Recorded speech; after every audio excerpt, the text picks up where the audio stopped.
আর ওই ছেলে একটু বড় হয়েছে 6 বছরের হইব মানে 6-7 বছরের আর ওর 4 বছর তখন ওরে 4.5 বছর হয়েছে আর ওর ভর্তি করছি একটা মাদ্রাসায় ওইখানে আচ্ছা কইরা এখন আমি কি করি জানেন ওই আকরবাতি আছে না ও নিশাবানি খায় অত টাকা দিত না 60 টাকাই না দিত রাত্রে বাজার করার জন্য আর সব খাইয়া লইতো ওই দিয়ে আমি ওই টুকটাক 12 টাকা কেজি চাল ছিল তো আর ডাইল ছিল সব তো মাংস ছিল 60 টাকা তো ওই 1 কেজি চাল আনলে আমরা সুন্দর 2 দিন হইয়া যাইতো আধা কেজি করে অত খাইতাম না আকরবাতি আছে না এগুলা ওদিকে দেয় বাড়ি বাড়ি বানাইতে তখন আমি মানুষে বানাই দেখা দেখা শিখছি তো প্রতিদিন 3 কেজি বানাইতাম সিয়ারি খাইয়া অনেক বাড়াইতা ঘুমাই থাকতো হ্যাঁ আমি ঘুমাইতাম না আমি ওই বৈশা বৈশা ঘরের মধ্যে ওই গোলাইয়া বইয়া বইয়া বানাইতাম তো সবাইতে বেশি বানাইতাম 4 কেজি কি 4.5 কেজি বানাইতে পারতাম আগরবাতি জি বেড়ারা দিয়া যায় বাসায় গুড়িও দিয়া যায় গোলায় নিতে হয় আটার মতন করে তো বানাইতে ওই বেবিও আমার শিক্ষা লাইছে ওগুলা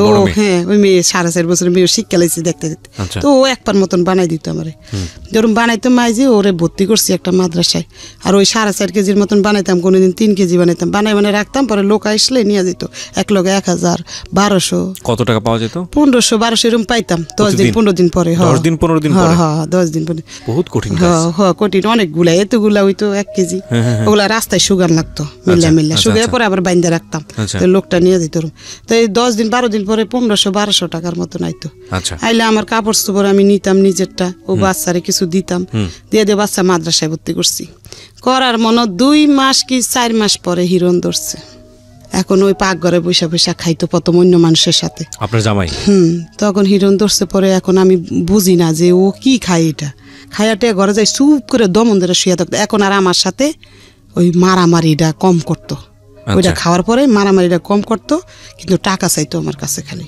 টাকা না দিলে মারতো এই যে দেখেন এই কেন্নার ভিতরে এই যে এই কেন্নার ভিতরে রড দিয়া বাড়ি দিয়া এগুলা এমন কালো হয়ে রয়েছে এই যে দেখেন কেন্নার ভিতরে দোনো হাতে আছে ওর পায়েও আছে বাড়ি দিত এইভাবে বাইরে দিতেও আর কাপড় চোপড় নিত থালা বাটি নিয়ে যেত তখন ওরা ও তো বড় 5 বছর হইয়া গেছে আর ওই ছেলেও তো একটু বড় তখন কি করবো ওই কাজ লইছি একটা সবাই দিয়ে কিস্তিতে টাকা উড়াইয়া চলে সুন্দর ওই আগরবাতি দিয়ে চলবো না মিশিংটা আনতালে জালি ব্যাগ সিলাই নেটগুলা ওই ফলের দোকানে দেয় অনেক একজনে বুদ্ধি দিয়ে কি ওই তোর স্বামী তো ওই নিশা ধরছে এখন তো ওই বাচ্চা দুটার জীবন নষ্ট হইব আর বাবা মাও নেয় না আমার আয়সা কেউ পাশেও দাঁড়ায় না তখন বললাম যে একটা মিশিং কিনবো তখন কিস্তিতে টাকা উঠেছি 10,000 আমি এখানে একটা বিরতি নিতে চাই প্রিয় শ্রোতা আপনারা তো শুধু গল্পটা শুনছেন ইনফ্যাক্ট আমি বলবো যে এতদিন যাবৎ কোনো একটা ঘটনার আপনি রেপ কেন্দ্রিক কোন তোর 1000 সিলাইতে পারব না তখন একটা মোটর কিনা নিলাম 500 টাকা দিয়া কিনা লাগাইয়া এখন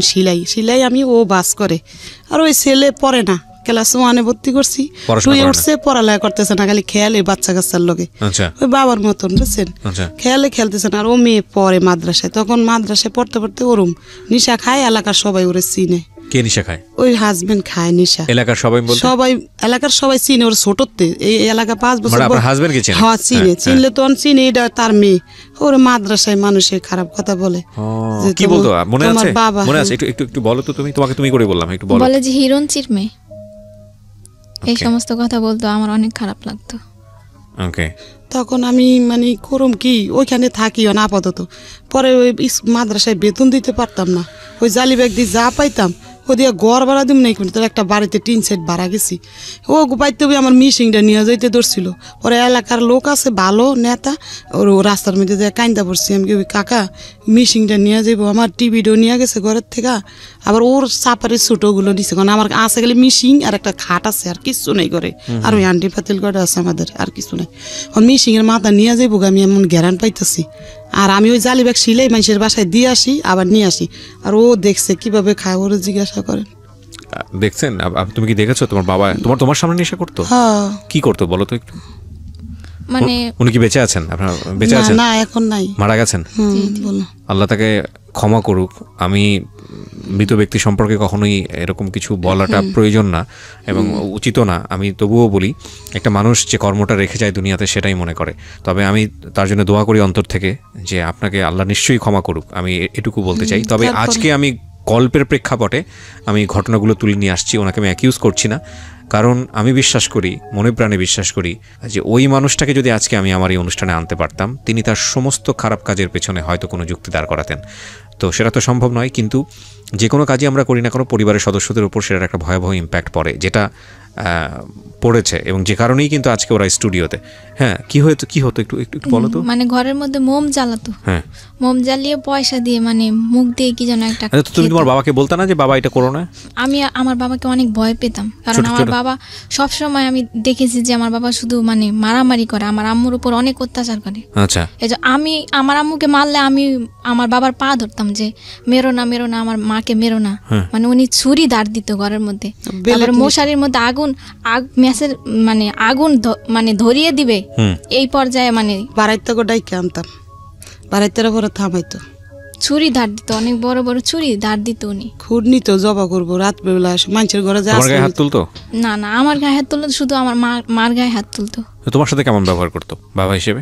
দিনের বেলা ভালো থাকতো, কিন্তু রাত্রে তো বইতে তো এক কোনায় থাকতো, দুই বাচ্চা মশারির কোনায় বসে থাকতো দুজনে, মানে বড় ভাই আরো।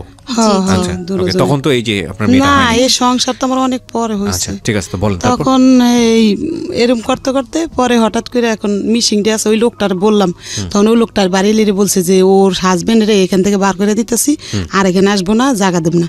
তখন ও গেছে কাজে, আমি চুপে বাড়ির সাথে শেয়ার করে রুমটা ছাইড়া দিছি, দিয়ে আমার দুই বাচ্চা নিয়ে একটু দূরে চলে গেছি আমি, যাই ওখানে বাসা নিছি, নিয়ে ওখানে থাকি। ও কিভাবে জানি গেরান পাইছে, ওখানে চলে গেছে। যায় আমি দরজা খুলি নেই, জালনা দিয়ে বলে যে আমার প্লেট দে, আমার বালিশ দে। তখন আমি জালনা দিয়ে প্লেট দিছি, বালিশ দিয়ে দিছি।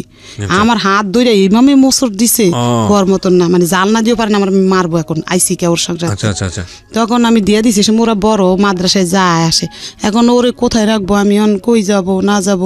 ওরা খিদায় জানেন, বাড়িওয়ালার ভাড়া দিতে পারি না, দিকে মিশিংটা বিক্রি করে লাইছি এখন, দিয়ে মিশিংটা দিয়ে কাজ করে খাইতাম। গেছিলাম মোহাম্মদপুর, বড় ভাই থাকে, বড় ভাইয়ের কাছে গেছি টাকার লাগিয়া। বড় ভাই বলে যে তুই আর কয়দিন পরে আইলে আমি কিছু দিতাম, তো তোর বাবির লেগে দেশে টাকা পাঠাই দিছি, এখন তো আমি দিতে পারম না বোন। তো চলে আইসি।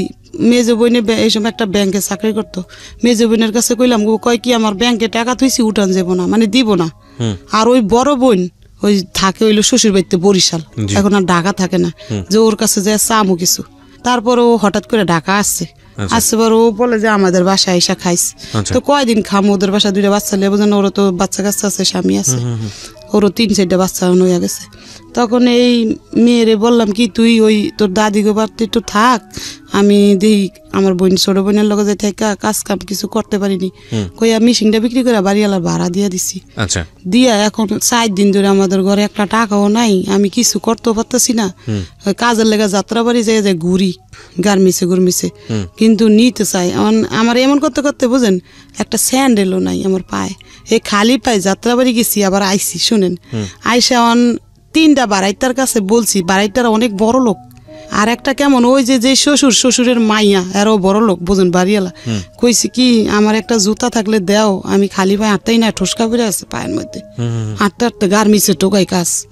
তো বাচ্চা 2টা রাইকা, তখন ওনারা জুতা দেয়নি। তখন আইসা ওই যে শাশুড়ি বিয়া করছে তার কাছে চাইছি, তার আবার কষ্ট বুঝেন, তার স্বামীও তার খরচ পাতি দেয় না, সে একটা বাড়িতে ভাড়া থাকে, তার বাড়িঘর ভাঙ্গা, 3-4 বাড়ি ভাঙ্গা লাইছে। তখন সে কি করবো, তার মেয়ে কলেজে পড়ে, তার মেয়ের একটা পুরান জুতা কয় এটা নিয়ে সিলাই লগা। তখন ওই জুতাটা নিয়ে একটু মুছি দিয়ে সিলাই, ওটা পিন্দা যাত্রা বাড়ি একটা মিক্সে সিলানের ওই জায়গায় কাজ নিছি। ও টাকা দিব মাস শেষ হইলে, ডেলির টাকা দিব না। 4 দিন ধরে ও বাচ্চা 2টা না খাইয়া জানেন কান্না করতেছে, ওরা নাকে একটা চুঙ্গি ছিল, ওইটা জুতা বিক্রি করে। ওনার আবার আমার আবিয়াতে কালেতে চিনে, ওই এলাকায় থাকে। তারপর বিয়ের আগে তো এগো ঘরে যাইতাম আমরা খেলতে খুলতে, হের ছেলের লাগে, তো হেরা চিনে। আমি কই কি নিজামের আম্মু আমার নাকের চুঙ্গিটা রাইকে আমার কটা টাকা দাও। কয় কি কে, আমি কি ওই 2 বাচ্চা না খায়া মরতাছে, ও তো জানে ও মুখের বউ, আমি সব চিনি, আমার হাজবেন্ড সবাই। বলে তারা পানি বাঁচছিল, ওইটা দিছে, 2 বাচ্চারে খাওয়াইছি। আমার বলে তুই খা, আমি না আপা আমার পেটে বাদ যায় না, আমি খাম না। আর ও তো ওই হিরোন খাইয়া খাই রাস্তা ঘুরতেছে। পরে করছি কি নাকের চুঙ্গিটা তাদের কাছে বেচছি 200 টাকা, বেচছে ওই চাউল পাত বাজার পাত আইনা কয়দিন খাইছি। খাইয়া এখন ওই যে আগে তো উঠে না কাপড় টাপড় ছিল, আমার ঘরে কাপড় পরতাম, তো এই 3-4টা কাপড় ছিল, আর একটা রেডিও ছিল ঘরে, ওটা আর দেয়নি ওই হিরোন ছিঁড়ে আমি। ওই রেডিওটা বিক্রি করছি একজনের ধরে, বেচছে আবার কয়দিন চলছি। এরকম কত কত মাসটার বেতন পাবো, মানে এই মাসটা এমনি চলতেছি। আর আবার 4টা কাপড় ছিল, কাপড় সাইডও বেচছি, বেচে এমনি এমনি করছি। কইটা দেই কি বেতন পাবো, মাস শেষ কি এমনি চলুম চলতে ঘরের জিনিসপত্র সব ওই বাড়িওয়ালারে দিয়ে দিছি। যেমন আমি ঘর ভাড়া বাজাইলে তো আমি দিতে পারবো না, দিয়ে আমার ছোট বোনের কাছে গেছি গা। আর ও মাইয়া ওই দাদির কাছে দিছি মাদ্রাসা হেদের বাড়ির কাছে। আর ছোট বোনের কাছে যেমন 2 মাস ধরে থাই, ওই মাইয়া ওদের কাছে থাকে, ওরা যা দা খায় থাকে। আর ওই ছেলেও ওদের কাছে, দোনোটা ওই শাশুড়িরা নিছে দায়িত্ব যে কয়দিন থাকুক, তুমি নিজের পায়ে দাঁড়ায় পরে নিয়ে যেও। তো এইভাবে থাকতে থাকতে পরে বড় বোনে বলে যে এরকম করে চলবি কয়দিন, তো আমার কাছে এসে থাক। তখন ওর সামনে একটা রুম নিয়ে দিছে, দিয়া বলে যে তুই এখানে থাকি একটা কাজ কাম করে ওরা আমি দেখুম, তুই চলিস। এইভাবে করতে করতে পরে ওই মেয়েটারে আর ভর্তি করতে পারিনি ওইখানে যায়া। এখন ওই মাদ্রাসাতে মানুষের খারাপ কথা বলে, আবার হুজুরা বলে যে তুমি বেতন নিয়ে আসো না, বলে দেখা ও পড়ার থেকে নিয়ে গেছি, নিয়ে ওই বোনের কাছে থাকি। তখন ওইখানে বইনে ভর্তি করে দিছি স্কুলে, স্কুল ড্রেস বানাই দিছে বড় বোনে। তো বড় বোনটা একটু আদর করতো, তো এই বড় বোনের কাছাকাছি রাখছে, রাখতে রাখতে ওই বড় বোনের জামাই তো পিছলইছে, পিছলইছে যে ওর আমার সাথে মানে দুষ্টামি করতে চায়, ওর মানে বেকায়দা শৈলে মিলে বসা করতে চায়। ওর 3 সন্তান, 3 সন্তান, ছোট ছোট আর বেশি বড় না। তখন বোনের বলি নেই এরম যে কয়টয়, বলে যে চুপে বলে রাস্তায় তুই আমার কাছে বিপদ বললে আমি কন্ট্রাক্টদারি করে পয়সাও ভালো কামাই, টাকা বোঝান প্রতিদিন অনেক টাকা আনে, কিন্তু আমি আমার বোনের কাছে শেয়ার করিনি, আজ পর্যন্ত বলিনি কথাগুলো, আজকে প্রথম রেডিওতে বলছেন, আজকে প্রথম বলতাছি। তখন বলি যে না এনে থাকলে আবার বোনের ঘরও দেখি মারামারি করে হাসবেন, বাচ্চা ঘরও মারে, বোনেরও মারে, বলে যে না এনে থাকুম না। তখন ওইখান থেকে সইরা আলাদা একটা বাসা নিছি, টিন সাইড নিয়ে এখন কাজে লাগছি যাত্রাবাড়ি। আচ্ছা, মেক্সি সেলাই, রেডিমেড মেক্সি 5 টাকা করে পিস দিব। ওকে, পরে সিলাই পেটিকোট মেক্সি সিলাইতে সিলাইতে ওই টাকাটা দিয়ে ঘর ভাড়া দেই, মাস শেষ ওদের 2টারে খাওয়াই। এর মধ্যে আমার বাবার কাছে বড় বোন ফোন দিছিল যে সালমা কিভাবে খাইবো। বাবা বলে যে ওর কাছে সেলাই মেশিন আছে না, ওইটা দিয়ে খাইতে পারে না, এই কথা বলছে। শুই না মনে কষ্ট লাগছে বুঝছেন। পরে কই বাবা মাকে দরকার নেই, বাবা বাচ্চা আছে ওই সময়। তখন বাইরে তো আর খোঁজ নেই, আর কেউ নাই খোঁজ নেন। তখন কি করবো, ওই জায়গায় বাসা নিয়ে থাকি। হঠাৎ করে আমার এত অসুস্থ হয়ে গেছি কাজ করতে করতে, বুঝেন, বিছনার লগে লেগে গেছি। লাগার পরে ওই 2টা লোক আমার বাবা আবার বোলার থেকে বাড়ি বিক্রি করে নোয়াখালী বাড়ি করছে। করার পরে ওই লোক 2টা আমাদের বাড়ির লোকের এই ক্যান্টনমেন্ট চাকরি করে, আর্মি ক্যান্টনমেন্ট সিপিলে চাকরি করে। তখন ওরা মানে আমাদেরকে চিনে, তাই শুক্রবারে বিকেলে আর্মিকে বন্ধ থাকে, তো ওরা 2জন আমার বোনের বাসায় আসতো, বোনের জামাইয়ের লগে কথাবার্তা বলতো। উনি আমারে বললো যে তুই কি করাস, আমি এরম এরম করি ভাই, কীভাবে চলবো 2টা বাচ্চা নিয়ে। বলে যে তোর ছেলেটারে আমাদেরকে দিয়ে দেয় ক্যান্টনমেন্টের মধ্যে, ও টুকটাক আমাদের সাথে করবো টরবো থাকবো। তো ছেলেটারে ওরা নিয়ে গেছে ভিতরে। তো নিচে পরে 1 দিন 2 দিন ওরকম দেখছে, ওই ওর বাবা দেখছে, দেখে বলে যে একে বলে যে আমার বোনের ছেলে। মানে আপনার সেকেন্ড হাজবেন্ডের কথা বলছেন আপনি? ওকে, হ্যাঁ, আমার বোনের ছেলে। তখন আপনার প্রথম হাজবেন্ডটা কোথায়? প্রথম হাজবেন্ড ওই রাস্তা ঘুরে খায় টায়, নিশা পানি। আপনার সঙ্গে যোগাযোগ নাই? না যোগাযোগ নাই, 2 বছর হয়েছে এখন যোগাযোগ নাই। এখন একদিন দেখছি রাস্তায়, ডিভোর্স হয়নি কিন্তু যোগাযোগ নাই? না, ডিভোর্স হয়নি। আর ওর সাথে আমার কাবিনও হয়নি, এমনি বিবাহ দিচ্ছে, মানে মৌখিকভাবে দিচ্ছে তারা। তখন ও একদিন দেখছি রাস্তায়, দেখছি নাক মুখ একবার ফুলা, পাওয়াত ফুলা প্রচুর। এই আমার বড় বোনের জামাইয়ের কাছে যায়, কইতাছে দুলা ভাই আমি 3 দিন ধরে খাই নাই, আমার কটা ভাত দাও। তো আমার বোনের হোটেলে নিয়ে বলো ভাত বুত খাওয়াই পাঠাই দিচ্ছে। আমাদেরকে অনেক বিশ্রায়, সে পায় না, তন্ন করে পাইলে তো আমাদের মারবো, হ্যাঁ। তো পায় না দেখে ও বিশ্রায় টিশ্রে ওই দোলাইফার ফুইরা থাকে, রাস্তাঘাটে ফুইয়া থাকে, আর মানুষের ওইটা চুরি করে। তখন ওই ঘর নিয়ে থাকি ওই লোকটা বলছে যে তুই চল একদিন তোর বোনেরে দেখতে যাবো। তো আমারে দেখতে আসছে, দেখতে আসছে একদিন, দেখছে দেখে চলে গেছে। গিয়া ওনার রেশন পাইতো 20 কেজি চাউল আর 15 কেজি আটা। এই রেশনটা ওই লোকটারে দিয়ে আমার বাসায় পাঠাইছে। 3 মাস রেশন পাইতো। মানে সে কি আর্মিতে ছিল? আর্মিতে ওই সময় সার্জেন্ট ছিল। হ্যাঁ, সার্জেন্ট ছিল। দেওয়ার পরে একদিন আবার আসছে আমাদের বাসায়, মিষ্টি নিয়ে আসছে। নিয়ে আসে আমি আর আমার ওই ভাইটা দেশের, ওনার সামনে আসছে, আরেকটা ভাইও আসছে, 3 জনই আসছে। 3-4 একটা বাড়িতে অনেক বাড়াইতা ওই বাসায়।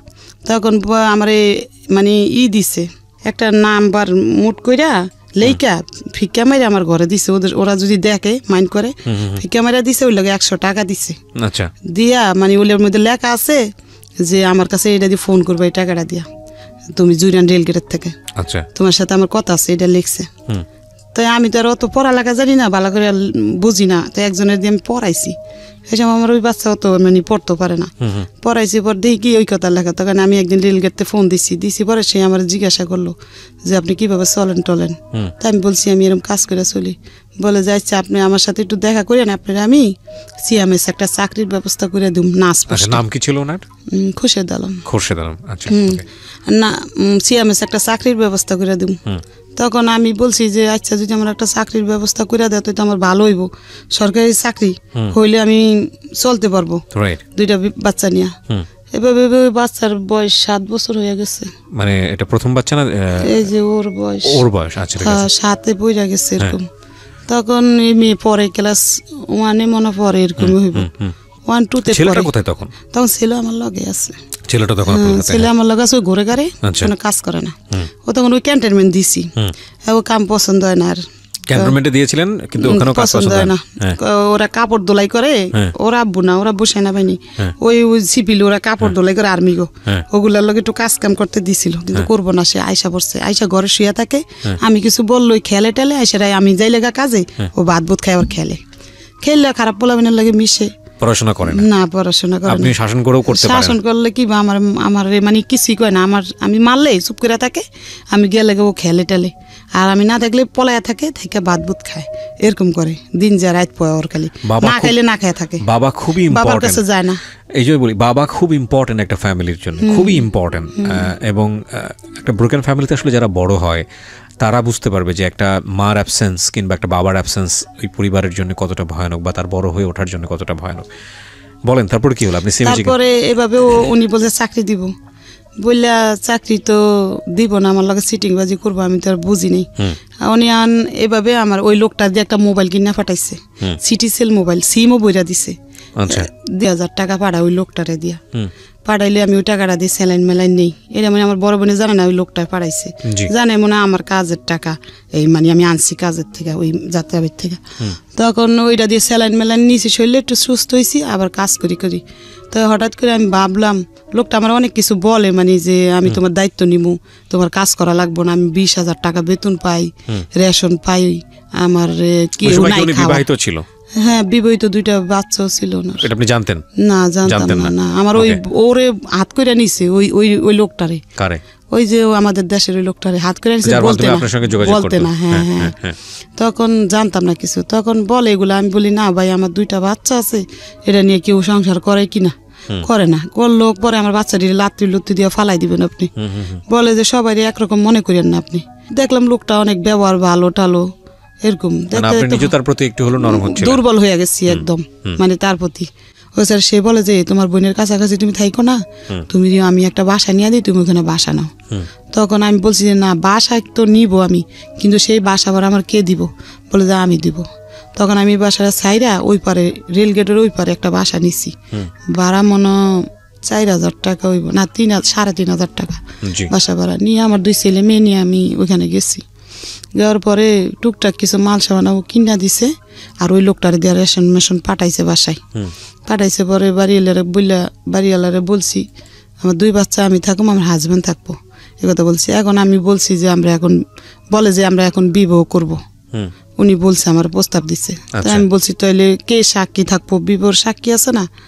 তখন ওই লোকটা আর একটা লোক, এই 2জন সরকার, একজন মৌলবী ডাইকা আমরা বিবাহ করছি। আচ্ছা, তো এই বিয়ে করার আগে তো আপনার আগের হাজবেন্ডের সাথে আপনার তো সেই অর্থে সম্পর্ক ছিল না, তার চিনিও না, জানিও, দেখিও না, আর তারে এই 2 বছর সে আমার কোনো খোঁজ খবর না, আমরাও তার খোঁজ খবর না। আপনি বিয়ে করার আগে আপনার ছেলের মেয়েদের সঙ্গে আলোচনা করছিলেন যে আমি এরকম একটা বিয়ে শাদীতে এরকম? বলি আপনারে, তখন আমি বিবাহ করতে চাইছি, কিন্তু আমার এই মেয়ে বাধা দিচ্ছে। আচ্ছা, ছেলে কিছু বলে না, ছেলে যে এনে রাইতে এনে খাই, ছেলেও বোঝে না সব কিছু, মানে অন্যরকম। ও মেলে বলে যে না, এরে আমি বাবা বললে স্বীকার করুম না। আচ্ছা, বোঝে সব, বলে যে না। আমি বলি যে থাক বাবা, আমরা ঘর নিতে গেলে ঘর দিব না আমাদেরকে। মানুষে বলে যে ঘর নিতে আইসেন, আপনার হাজবেন্ড কি করে? বলি যে আমার 2 বাচ্চা আর আমি। বলে যে না, বাসা দিব না, বাসা দিব না। আপনি কিভাবে বাসা ভাড়া দিবেন, এই কথা বলে। তখন ওরে বললাম যে একটা গাছের তলে যদি থাইকা তোমরা বাবার পরিচয় দিয়ে থাকো, মানুষ সম্মান দিব তোমাদেরকে, যে তোমার বাবা, This is our society, Priya Shroda. This is our society, and of course you have to face it. দেখুন, আজকে যে মানুষটার জীবন গল্প আমি এখানে তুলে ধরছি, সমাজের একেবারে প্রান্তিক পর্যায়ে, প্রান্তিক অনেকেই বুঝবেন না বলে নিম্ন পর্যায়ের একজন মানুষ, দিন এনে কোনো রকম একবেলা পেট পুড়ে খেটে খাওয়া একজন মানুষ, এবং সেই মানুষটা যদি নারী হয় তাহলে তার জীবন সংগ্রাম কতটা ভয়ানক হতে পারে এটা জীবন গল্পে নতুন করে প্রমাণ দেওয়ার কিছু নেই। কিন্তু এই রকম একটা পরিবারেরই তার একটা সন্তান, সে রেপড, যার 11 বছর বয়স। Can you imagine the situation? Okay, আমরা সামনের দিকে আগাই। হ্যাঁ, বলেন। তারপরে বিবাহ করার পরে উনি সেদিন আমাদের বাসায় ছিল, কিন্তু আমার ছেলে ছিল না, ছেলে পরে ক্যান্টনমেন্টের ভিতরে ওদের সাথে থাকে। আমার এই মেয়ে ছিল বাসায়, তখন এই মেয়ে কান্দে দেখে সে চকলেট মকলেট এনে ওরে দিছে, তখন আমাদের বাসায় রাত্রে ছিল। থাকার পরে সকালে সে অফিসে গেছে গা, অফিসে যে অফিস করে আমার কাছে মানে প্রতিদিন থাকে না, ইউনিটে থাকে। কিলে হঠাৎ করে থাকে, ইউনিটের কেউ জানলে না সে মাইন্ড করতে পারে, এর লাগে ইউনিটে ঘুমায়, মাঝে মাঝে এসে আমার কাছে থাকে এরকম করে 2-3 মাস হয়ে গেছে। তখনও জানেন না আপনি যে ওনার আগের একটা বিয়ে আছে? না, যায় না, দেশে যায় না। আচ্ছা, 2004 সালে বিয়ে হয়েছে, তারপরে থাকতে 2006 সালে ও প্যাড হয়েছে। মানে এই মেয়েটা যে মেয়েটা বলতে আজকে ভিকটিম। আচ্ছা, ও ভালোই, লোকটা ভালো, আমার সাথে ব্যবহারও ভালো করতো সব সময়, আমার কোনোদিন মারতো না, খারাপ একটা বকও দিত না, রেশন সবই দিত আমার, তেল। আর আমি ওই কাজটা ছাড়ি নেই, কাজটা করি, মানে একবার কাজ বন্ধ করে দিইনি, যে তার নির্ভয় করে থাকবো সেটা না, যে আমারটা দিয়ে আমার বাচ্চার খরচ চালাইতে পারবো, তারটা দিয়ে আমি ঘর ভাড়া দিব, এরকম। তখন এইভাবে ভেবে ওই বাচ্চা আমার ডেলিভারি হয়েছে। বাচ্চার যেসব 2.5 বছর বয়স, তখন ওনার পোস্টিং হয়ে গেছে। পোস্টিং? হ্যাঁ, হয়েছে হইলো আপনার যমুনা ব্রিজের গোড়ায়। তখন উনি যমুনার গোড়ায় চলে গেছে, আমাদেরকে ওইখানে রাইকা। আচ্ছা, চলে যাওয়ার পরে ওইখান থেকে আসে, প্রতি বৃহস্পতিবারে নাইট পাস নেয়, বৃহস্পতিবার রাত্রে আসে, শুক্রবারে সারাদিন থেকে, শনিবারে সারাদিন থেকে, বিকালে চলে যায়। ওকে, এভাবে সংসার করতে করতে ওই মেয়ের 2.5 বছর হয়ে গেছে। এই মেয়েটার 2.5 বছর বয়স হয়েছে। এখন কাজ সাইডা দিছি, আমার হাজবেন্ড মানে সন্দেহ করে যে কাজ করতে যাইতে পারবা না, মানে সারাদিনে ফোন আসি ওই যমুনার গোড়ার থেকে, আবার ওদের সাথে কথা বলতে চাইতো। আমি যদি বাজারে যেতাম তারপর 10 বার ফোন দিয়ে লাইতো। এরপরে আমি কাজটা সাইডা দিছি, যে আমরা সন্দেহ করবো আমার এই সংসার ডোবাঙ্গিয়া দিব গা। কাজ সাইডা দিয়ে বাচ্চার 2.5 বছর বয়স। হঠাৎ করে একদিন আমার মেজে বোনটা আসছে, এর মধ্যে আমার বড় বোনও জেনে গেছে, ছোট বোনও জেনে গেছে, আমি বিবাহ বসছি, ফ্যামিলির সবাই জানছে, আমার বাবাও জানছে। তো এখন উনি একদিন আমাদের বাসায় আসছে পর আমার বোনের ছেলে আবার স্টেডিয়াম চাকরি করে, ছবি বানায়, ক্যামেরা নিয়ে আসছিল আমাদের বাসায়, দেশে যাইব ওর মার সাথে। তো হঠাৎ করে আমার এই মেয়ে ওর বাবার কোলে ছবি তুলে নিছে। আমার হাজবেন্ড কখনো আমার লোক ছবি টবি তুলতো না, তো ওদিন গিয়ে প্রথম বাবার সাথে কোলে 2.5-3 বছরের ছবি তুলে নিচ্ছে, 2.5 বছরের 3 বছরের ছবি তুলে নিচে ছবিগুলা রাখছে। হঠাৎ করে 2009 সালে আমার সাথে উনি আর যোগাযোগ রাখে নাই, ওই যমুনার গোড়ার থেকে। আচ্ছা, আর খোঁজ খবর নাই ওনার। এখন 2 বছর হইছে, ওনারে আমি বিশ্রে আর পাই না। হ্যাঁ, ওনার দেশের বাড়ির ঠিকানা কইছে, কিন্তু আমি বিশ্রে মানে পাইতাছি না, ওনার যাইনি। আপনাকে যে বিয়ে করেছিল সেখানে কি কোনো কাবিন হয় নাই?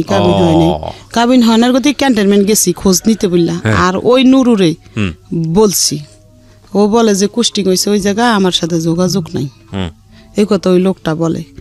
আর গেটে জিজ্ঞাসা করছি যে কেন বিশ্রাম, আমার হাজবেন্ড আবার আমার না করছিল, যে কেউ কাছে বললো না আমি তোমার বিয়ে করছিলাম, আমার চাকরি চলে যাবো, কিন্তু আমি বুঝতাম না কেন চাকরি যাইব। ওই যে ওর বউ আছে, আবার দ্বিতীয় বিয়ে করলে চাকরি যাইব, এটা আমার বোঝাইতে চাইছে, কিন্তু আমি বুঝতে পারি নাই। এখন 2 বছর ধরে আর কোনো খোঁজ নাই। এখন কি করবো, আবার বাধ্য হইয়া কাজে লাগছি ওই যাত্রা বাড়ি, ওই মিক্সির কারখানায় কাজ করি। এখন 2 মেয়ে হয়ে গেছে, মানে এই মেয়ের লাগে মেয়ে ওরে রাখার আগে কি করবো, রাখতে হয় বাধ্যতা। রেখে কাজ করি করে কোনো মতো চলি 2 বছর ডেইলি ফোন দিতাম 4-5 বার, প্রত্যেকটা সিম বন্ধ করে লাইছে। একটা লোক দিয়ে ফোন দিছে এখন আমারে, ওর একটা ফ্রেন্ড দিয়া বলে যে ও আপনার হাজবেন্ড অসুস্থ, মাদ্রাস নিয়ে গেছে, অ্যাক্সিডেন্ট হয়েছে, আপনি অপেক্ষা করেন, ও মাদ্রাসতে আসলে আপনার কাছে ফিরে যাব। মনে একটু সান্ত্বনা পাইছি যে হইতে পারে এরকম কি। দেখো তো বললে হঠাৎ করে ওই লোকটারে ফোন দিলে লোকটা আর ধরে না, ওই একদিনে বলছে, আর খোঁজ নেই 2011 সালে ফোনটা রিসিভ করছে পরে আমি কান্দা দিছি পরে আল্লাহর কোন কুদরত আসছে আমাদের বাসায়, বলে যে আমি অ্যাক্সিডেন্ট হয়েছি, মাদ্রাস ছিলাম, সব মিথ্যা কথা। আমি যেমন বলদ, আমার বলদ রে বুঝাইছে এমন। তখন গেছে সেদিন, পরের দিন আসছে। এখন আমি বলছি, দেখেন ভাই, আপনি আমার নিয়ে যদি সংসার করতে চান তাহলে আমার সাথে কাবিন করতে হবে, তাহলে আমি আপনার সাথে সংসার করবো, নাহলে করবো না। আপনি গেছেন গা আমার মতন আমি 2 মেয়ে খাওয়াইতে পারবো, সমস্যা নেই। পরে বলে যে করবো, আমি কাবিন করবো। তখন উনি আর আমি শনিয়াকরা গেছি, তখন আমি আর উনি গেছি, গিয়া আমরা ওইখানে রেজিস্ট্রি কাবিন করছি, আবার এমনি কাবিনও করছি, দুইটাই করছি। এটা কি উনি নিয়ে গেছে আপনাকে সেই অফিসে নাকি আপনি নিয়ে গেছেন? আমি নিয়ে গেছি, দুইজনে গেছি রিক্সা দিয়া, যা কাবিন করছি। কইরা পরে আমরা কাবিন লগ তো দেয় না, 3 মাস পরে দিছে রেজিস্ট্রি কাবিনটা। আর ওই কাবিনটা দিছে আমার 1 সপ্তাহ না 15 দিন পরে। টাকা দিছে আমার হাজবেন্ড, 5,000 না কত টাকা নিচ্ছে। কাবিনে কি লেখা, মানে কত টাকা দিন? 2 লাখ টাকা কাবিন করছে। আচ্ছা, তখন কাবিন করে বাসায় আইছি, তো বালের সংসার করতেছি। পরে ওইখানে আবার উনি সিটিংবাজি করছে। ওই 2 বছর পরে আসছে যে চাকরি করে, কিন্তু যমুনার ব্রিজের গোড়ায় এখন পোস্তগুলো আসছে কয়েকদিনের লাগা। চাইছিল কয়েকদিনের মধ্যে আমারে আবার ভোগ কইরা চলে যাইব, কথা বুঝছেন? মানে মনের ভিত্তি হারামজাদর। তখন ওরা আমি জিজ্ঞাসা করি, তুমি এখন কোথায় আছো? আমি উত্তরা র্যাবে আছি। শুনলেন কথা কি, সিটিং বাস উত্তরা র্যাবে আছে। ওই কাবিনের ভিতরে র্যাব পরিচয় দিছে। তখন একটু পরে ওনার কাবিন টাবিন করার শেষে ওনার পকেটেতে আমি আইডেন্টি কার্ড বার করে ফেলাইছি। করে দেখি উনি রংপুর 8 ইঞ্জিনিয়ারে কুস্টিং হয়েছে, অরিন অফিসার র্যাঙ্ক ওনার এখন 2009-এ অরিন অফিসার হয়েছে। তখন আমি বলি, এটা কি করলা? কয় কি, আরে আমি ছিলাম তো ওই র্যাবে ছিলাম তো এই কয়দিন। শুনলেন কথা, যা কাবিনে র্যাব দিচ্ছে, আমার তো সমস্যা নেই। অন দেখি 5 মিনিট পর আমার বাসায় চলে আসে। কিরে, র্যাবের থেকে 5 মিনিট পর তো উত্তরার থেকে আমার বাসায় আসা যায় না, আজকে আমি পিছ লাগুম ওর সাথে, কই যায় ও দেখবো। তখন উনি বাইরে গেছে ঘরের থেকে, আমি ওনার পিছিয়ে যাই, দেখি উনি পোস্তাবেলা ক্যান্টনমেন্ট ঢুকছে। তো 1 দিন 2 দিন 3 দিন ঢুকছে, 4 দিন দিয়ে আমি গেটে গেছি। যাই বলি যে এই লোকটারে চিনেন? আমার কাছে ছবি আছে, ছবি দেখাইছি। লোকটা কয় কিন্তু অরিন অফিসার খুরশেদ। কি হন আপনি? আমি কি আমার হাজবেন্ড? বলে যে আপনার হাজবেন্ড? আপনি বাচ্চা করা? আমি বলি যে আমার 1 মেয়ে। এক মেয়ে আমার, এই যে দেখাইছি ছোট মেয়েটা। বলে যে ও খারো ডাইকে না দিতেছি। তখন ডাইকে না দিছে, ও আমার রাস্তায় না বাসায় নিয়ে আসছে। আইসা উনি অন্ত জিদ দিয়ে ফাইটা যাইতেছে, গিয়ে চলে গেছে। এ তো ডেয়ারিং হয়ে যাবো আস্তে আস্তে করে সইরা গেছে গা রংপুর গেছেন। 3-4 দিন ধরে আমার সাথে আর যোগাযোগ নাই, ফোনও দেয় না। ফোন আমি এলাকা গেটে গেছি চালাই করে, যাই বলি যে আমার হাজবেন্ড এখানে তো চাকরি করতো, এখন উনি কোথায়? উনি তো কুস্টিং হয়েছে, আপনার বলেনি? আমি বলি না, আমার হ্যাঁ ওইখানে কোথায় এরম জায়গায়। ওরা আমার ঠিকানা লিখে দিছে। আমি ওরে ছোট নিয়ে চলে গেছি এর গাড়িতে, রাইতের গাড়িতে গিয়ে সকালে নামছি। নাইমা আমার হাজবেন্ডে বার করে নিচ্ছি, নিয়ে ওইখানে এসএম স্যারের কাছে বিচার দিছি যে আমি আমার হাজবেন্ডের লগে থাকবো। সব বলি যে হাজবেন্ডের লগে থাকবো। তো আচ্ছা, থাকলে আপনার হাজবেন্ড ঘর নিলে আপনি থাকবেন। ওই এর আগে আরেকটা ঘটনা হয়েছে, 2009 সালে বাস্ট হয়েছে যে ওর 2টা বাচ্চা আছে। কেমনে পাইছি জানেন? একটা সিটি পাইছি, ওর মেয়ে সিটি লেখছে বাবার কাছে। 2 মাস ধরে বাবা বাড়িতে যায় না, তার দাদির কাপড় নাই, তার স্কুলের জুতা নাই। এই সিটিটা আমি পাইছি, পায়ানা সিটিটা আমি একজনের দিয়ে পড়াইছি। আমি পড়তে জানি না, তো পড়াইয়া দেখি কি বাচ্চাটির কষ্টের কথা লেখছে এটার ভিতরে। হইনি আমার খারাপ। তখন আমি এটা মানে গোটপিট করছি। ওই যাই না গেছি দিকে ওই পলাইয়া গেছে ওই 2 বছর আর আসে নাই। পলানোর আগে এই ঘটনা বললা গেছি, পলানোর আগে পলাই গেছে ওই যাই না। আপনি যখন বললেন আর্মিতে গিয়ে এই ঘটনাগুলো, তারপরে কি হলো? তারপর যাই না গেছি দেখে ও পলাইছে। ওই সিডি আমার কাছে আজও আছে, আমি রাইকা দিছি সিডিগুলা। তখন পলাইছে। ওই যে পলানের পরে 2011 আইছে, কাবিন করলাম, করার পরে ওইখানে গেছি। ধরলেন ওরে ফাইনালি? তো গিয়ে ধরলেন? দর্শি আমরা স্বীকার করছে। হ্যাঁ, না সেটা ঠিক আছে। তারপরে কি হলো? মানে ওখান থেকে কি বললো? আপনি তো একসাথে থাকার নিয়ম দিচ্ছে। তারপর যে আপনার হাজবেন্ড ঘর নিলে আউটে বাসা নিব, আপনি থাকেন তার সাথে, নিয়ম দিচ্ছে, থাকেন আপনি, সমস্যা নাই। তখন আমি চলে আসছি ঢাকা, যে মাল সামানা নিয়ে পরে যাওয়া লাগবো ঘর নেওয়ার পরে। ঢাকা চলে আসছি আমার বাবুরে নিয়ে। আসার পর ও গাড়িতে উঠাই দিছে, চলে আসছি। আইসা থাকতেছি ওইখানে আসাম স্যারেরা বলছে কি আমি ঢাকা পোস্টিং নিতে চাই, তাহলে আমার 2টা ফ্যামিলির আমি দেখতে পারবো। ঢাকা পোস্টিং নিতে চাই? হ্যাঁ। তখন মিরপুর স্টাফ কলেজ 12 নম্বরে পোস্টিং নিচ্ছে উনি। আচ্ছা। নেওয়ার পরে আমাদেরকে এখান থেকে বাসা ছাইরা আমাদেরকে, এখন মানে আমার ছেলে অনেক বড় হয়েছে, 17 বছর হয়েছে ছেলের। তখন আমি মনে করছি যে আমার হাজবেন্ড ওইখানে রুম নিবো মনে একটা, ওখানে আমার 2 মেয়ে, আবার এই ছেলে কোথায় নিবো, ও কাজ করে এখানে, তো তুমি তো দাদির কাছে থাকো আর আমি ওদেরকে নিয়ে ওখানে যাই, তারপরে তোমারে নিয়ে যাবো পরে। ছেলেরে ওর দাদি ওই সৎ দাদির কাছে রাইখা গেছি। আমার হাজবেন্ডের এই হলো বাসা আর এই হলো অফিস কাছাকাছি, কিন্তু আমার হাজবেন্ড বলে যে আমার অফিস অনেক দূরে, কিন্তু আমি যেখানে বাসা তখনও একটা লুকোচুরির ব্যাপার স্যাপার ছিল। হ্যাঁ, তখনও উনি আমার সাথে গটপিট করে। আমি বলি যে কত জ্বর আসছে, মানে জ্বর আইছে। পরে আমি বলি যে ভাবি জ্বর আইছে কি করব? কয় কি কেন, আপনার তো সব কিছু সরকারিভাবে পাবেন। বলে যে আমার সাথে জানতো চলেন দেখায় কে খুশির সাহেব বলে নাই কিছু। আমি বলি উনি তো বলে ওনার অফিস অনেক দূরে। বলে যে ওনার অফিস অনেক দূরে, এই কথা বললো কেন? বুঝি না তো কিছু, ভাবি আপনাদের বেশি কি গোটপিট আছে? আমি না বলে যে আমার লাগে লোন। তখন আমি ঢুকছি ডাক্তার দেখাইতে। ঢুকার পরে এখন বলে যে বই করা ছাড়া তো ডাক্তার দেখাইতে দিব না। তখন আমার হাজব্যান্ড আমি ফোন দিছি যে আমি ডাক্তার দেখাইতে আইছি। বলে যে ভালো করছেন ডাক্তার, ও ইউনিটের ভিতরে মানে অফিসের ভিতরে। তখন উনি একটা সৈনিক জসিম নাম ওরে পাঠাইছে যে তোমার ভাবি আসছে, যাও একটা বই করে দাও গা। তখন যায় মানে বই করা লাগে, একটা বই কিন না, ওটার মধ্যে মানে স্যারেরা সিল মারবো, তারপর ডাক্তার দেখানোর নিয়ম। তখন আমি ডাক্তার দেখায় বাসাইছি। রাত্রে জিজ্ঞাসা করছি আমি কি আপনি বললেন না আপনার অফিস অনেক দূরে? বললে যে আসে আর বলে যে চিন্না লাইছেন তো চিনছেন, ভালো করছেন। পরে এরকম করে সংসার করতেছি বালি। হঠাৎ কইরা উনি না একটা মেয়ে ওনারে ফোন দেয়, না ধরার গতিকে আমি শূন্য ফেলাইছি। মেয়েটা ওনারে বলতেছে দাদু আপনি ফোন ধরেন না কি লেগা? উনি করছে কি কাইটা দিচ্ছে। আমি শুনছি দেখা আমার উঠছে জিদ উঠছে, ওনার মোবাইল কাইটা নিছি, নিয়ে ওনার নাম্বার টিপা বার করছি। ওনার ওয়াইফের নাম আসমা। বার করে আমি ওই নাম্বারে ফোন দিছি। আমি জানি ওর বোন নাম কি, সব জানি না গেছি। ফোন দিয়া বলি যে এরকম আপনার হাজবেন্ড ঢাকা একটা বিয়ে করছে, আপনি জানেন? বলে যে না তো। তখন তো দেশে শূন্য লাইছে সবাই। শোনার পরে ওই বউ মানে দেশে কান্দাগাড়ি করতেছে, ঢাকা আইব। তখন ওই বউ ঢাকা আইছে, আইসা বাসা নিতে চাইছে 12 নাম্বার। আমার হাজবেন্ড বাসা নিয়ে দেয়নি, বলছে যে তুই যদি এখন এখানে বাসা নেস তাহলে আমার চাকরিটা চলে যাবো গা। এ কথা বললে ওই বউ আসছে ঢাকা, আইসা ওরা তেল মাইকা দেশে পাঠাই দিছে। 3 মাস পরে আমার বাবু পেটাইছে। তখন বলে যে বাচ্চা নিছোস হ্যান ত্যান, মানে এরকম নিব না বাচ্চা। তখন ও প্যাড হইছে। তখন আমি প্যাড হইতে 12 নাম্বার তখন আমার বাসা চিজ করে ফালাইবো, মানে এখান থেকে চিজ করে অনেক দূরে ফাটাইবো। তো দূরে ফাটাইছে, মানে ও 12 নাম্বার দিকে পাঠাই দিছে। ওইখানে আবার এই বাচ্চা ভর্তি হয়েছে, তো ওদের লাগে দাঁড়ে। এখন ও করে কি ইউনিটে ঘুমাই থাকে, আমাদের ওইখানে যায় না, ওই বাসার কলেজের ভিতরে ঘুমাই থাকে, যায় না। জানা দিকে দিতে আমার ওই ছেলে ফোন দিছে, একটা মেয়ে বিয়া করছে, একটা মেয়েরে ফোন দিছে আর আমার হাজবেন্ড বলছে আসো আমি নিয়ে আসি তোমাদের। আইনা করছে কি আমার বাসায় বউ সহকার দিয়া ও নি আর আমার বাসায়ও জানা, আমাদের খোঁজ খবর লয় না। এই দেন সামনাসামনি থাকে, আপনি টাকা পয়সা দেয় মাস শেষ, আর এমনি রাত্রে আসেও না বাসায় কিছু না।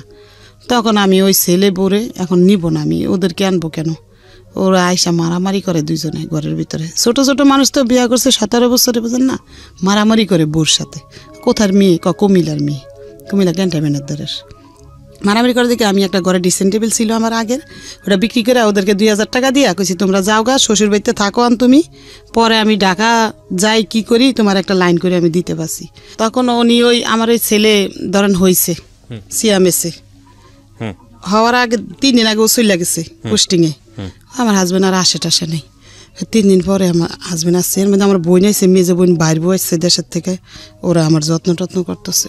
দেশে বলছি দেখা উনি জিদ্দের ঠেলা, আগে তো ভালো বাজার করছে, দেশে বলছি বলে জিদ্দের ঠেলা উনি আমার ঘরে কোনো বাজার করে না। এখন ওনার কুষ্টিম শেষ হয়ে উনি যশোর চলে গেছে। যাওয়ার পরে আমাদের কোনো টাকা পয়সা দেন, আমাদের ওইখানে ফালাইয়া রেখে গেছে। এখন কি করবো, গেছি যশোর, যাই ওইখানে ইউনিটে টলছি পরে আমার টাকা দিচ্ছে, এদিন 10,000 দিছে, পরে আমি আবার চলে আসছি। ওইটা দিয়ে বাড়িওয়ালারা দিছি কয় টাকা জানি, ঘর ভাড়া 4-5 হাজার টাকা, আড্ডা দিয়া চলতেছি। কোনো মধ্যে চলতে 2 মাস টাকা পাঠাইছে বিকাশে। পাঠানোর পরে না আবার 2 মাস টাকা পাঠায় না, 2 মাসের ভাড়া বাজ্যা গেছে। তারপর আবার ওই বাবুরি নিয়ে 22 মাসের এখন গাড়ি তুলছি, গিয়ে গেটে গেছি। পরে ওই লোকজনে আমার হাজব্যান্ডটাই কিনে দিয়েছে, তো হাজব্যান্ডে নিয়ে গেছে, নিয়ে এক সৈনিকের বাসায় উঠাইছে। ওই সৈনিকের কইছে খাওয়া দাওয়া দিতে, দিয়া 2 দিন ধরে আমি ওই সৈনিকের বাসায়, আমার হাজব্যান্ড আমার খোঁজ খবরও নেয় না, যায়ও নেই আমার কাছে। তখন আমি নিচে নামিয়া গেছি ওরে কোলে নিয়ে, নামিয়া আমি ইউনিটের ভিতরে ঢুকছি। ঢুকা কমান্ডাররা মনে মিটিং করতেছে, তাই আমার ডাকছে যে কে, কইছে অনুকের ও ভাই। তা আমার যাই জিজ্ঞাসা করতেছে, লেফটেন্ট কর্নেল উনি আমার জিজ্ঞাসা করে গেছি। পরে জিজ্ঞাসা করবো কেন আসছেন, কি ভালো মন্দ, তা জিজ্ঞাসা না করে আমার হাজব্যান্ড দাঁড়ায় রয়েছে।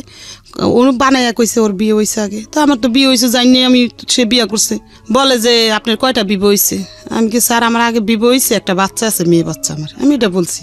তখন এই কথা বলছে পরে আমি কি স্যার শোনেন আপনি সুস্থ বিচার করেন, যদি সুস্থ বিচার না করেন আল্লাহর কাছে ঠেকা থাকবেন, এটা বলছি। পরে আমার হাজব্যান্ডটা উনি গালাগালি করছে, থাপ্পড় দিয়ে তোর কানা উঠে ফাড়ালামু, বেদব কোথায় গা তুই বিভো করছ খাউন করছ না বলছে। পরে আমি চলে আসছি, চলে আইসা আমারে মানে আমার হাজব্যান্ড গালাগালি করছে বিশ্রীভাবে, বাইরে নামিয়া গালাগালি করছে। আমি ওই বাবুরা 22 মাসের কোলে মাথা ঠিক ছিল না, ওই ক্যান্টনমেন্টের গেটের সামনে আসছিল ট্রেনের রাস্তা, একবার গেটের সামনে। আমি যে সময় ট্রেনের তলে যাই ওনারা আমার টানাটানি করছে, আর্মির লোকেরা যে ভাবি এই কাজটা করেন না, আপনি ভালো না।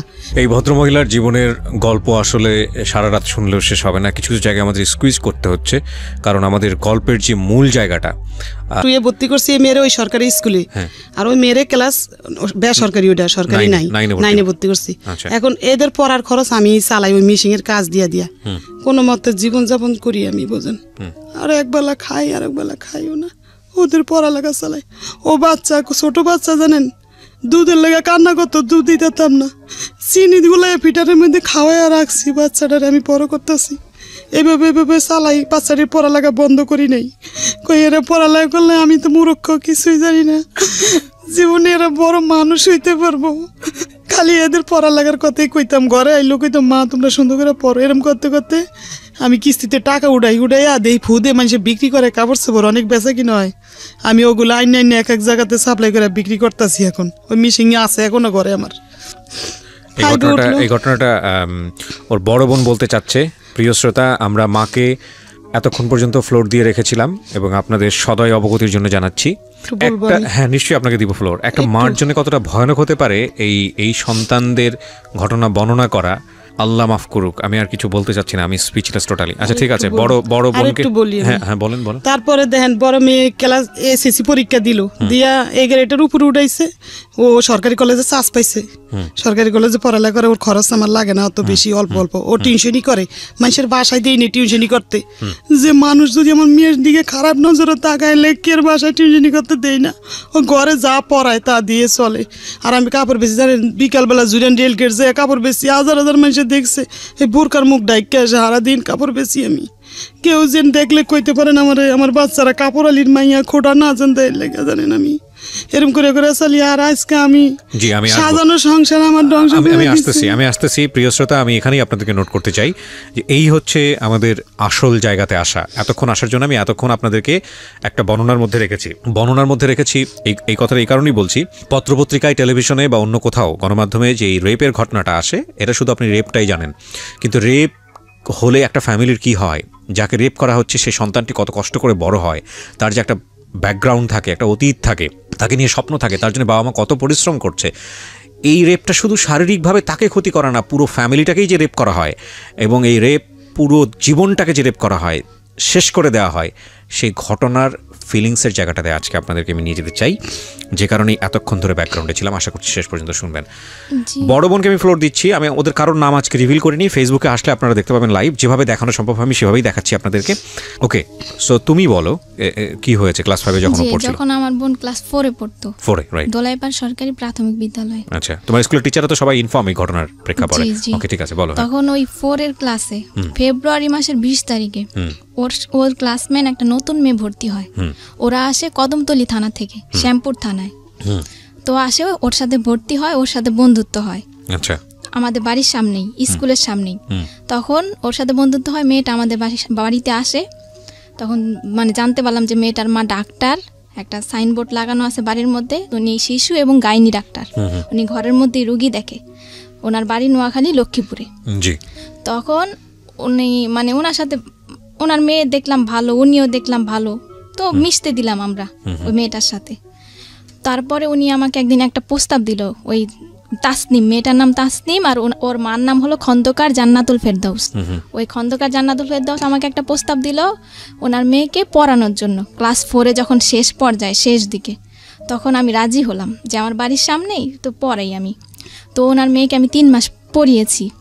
পড়ানোর পরে আমি দেখতে পেলাম যে ওনাদের ঘরে অনেক লোকজন আসে, আর ওনাদের ঘরে মেয়ে থাকে, বলে যে আমার বোনের মেয়ে। লোকজন আসে আর উনি আমাকে মানে অনেক ধরনের কথা বলতো, যেগুলো আমার মানে একটু খারাপ লাগতো। যেমন বলতো যে আমার একটা গেস্ট আসছে, তো এজন্য আমি একটু পরিপাটি হচ্ছি, আমার অনেক ভদ্র গেস্ট।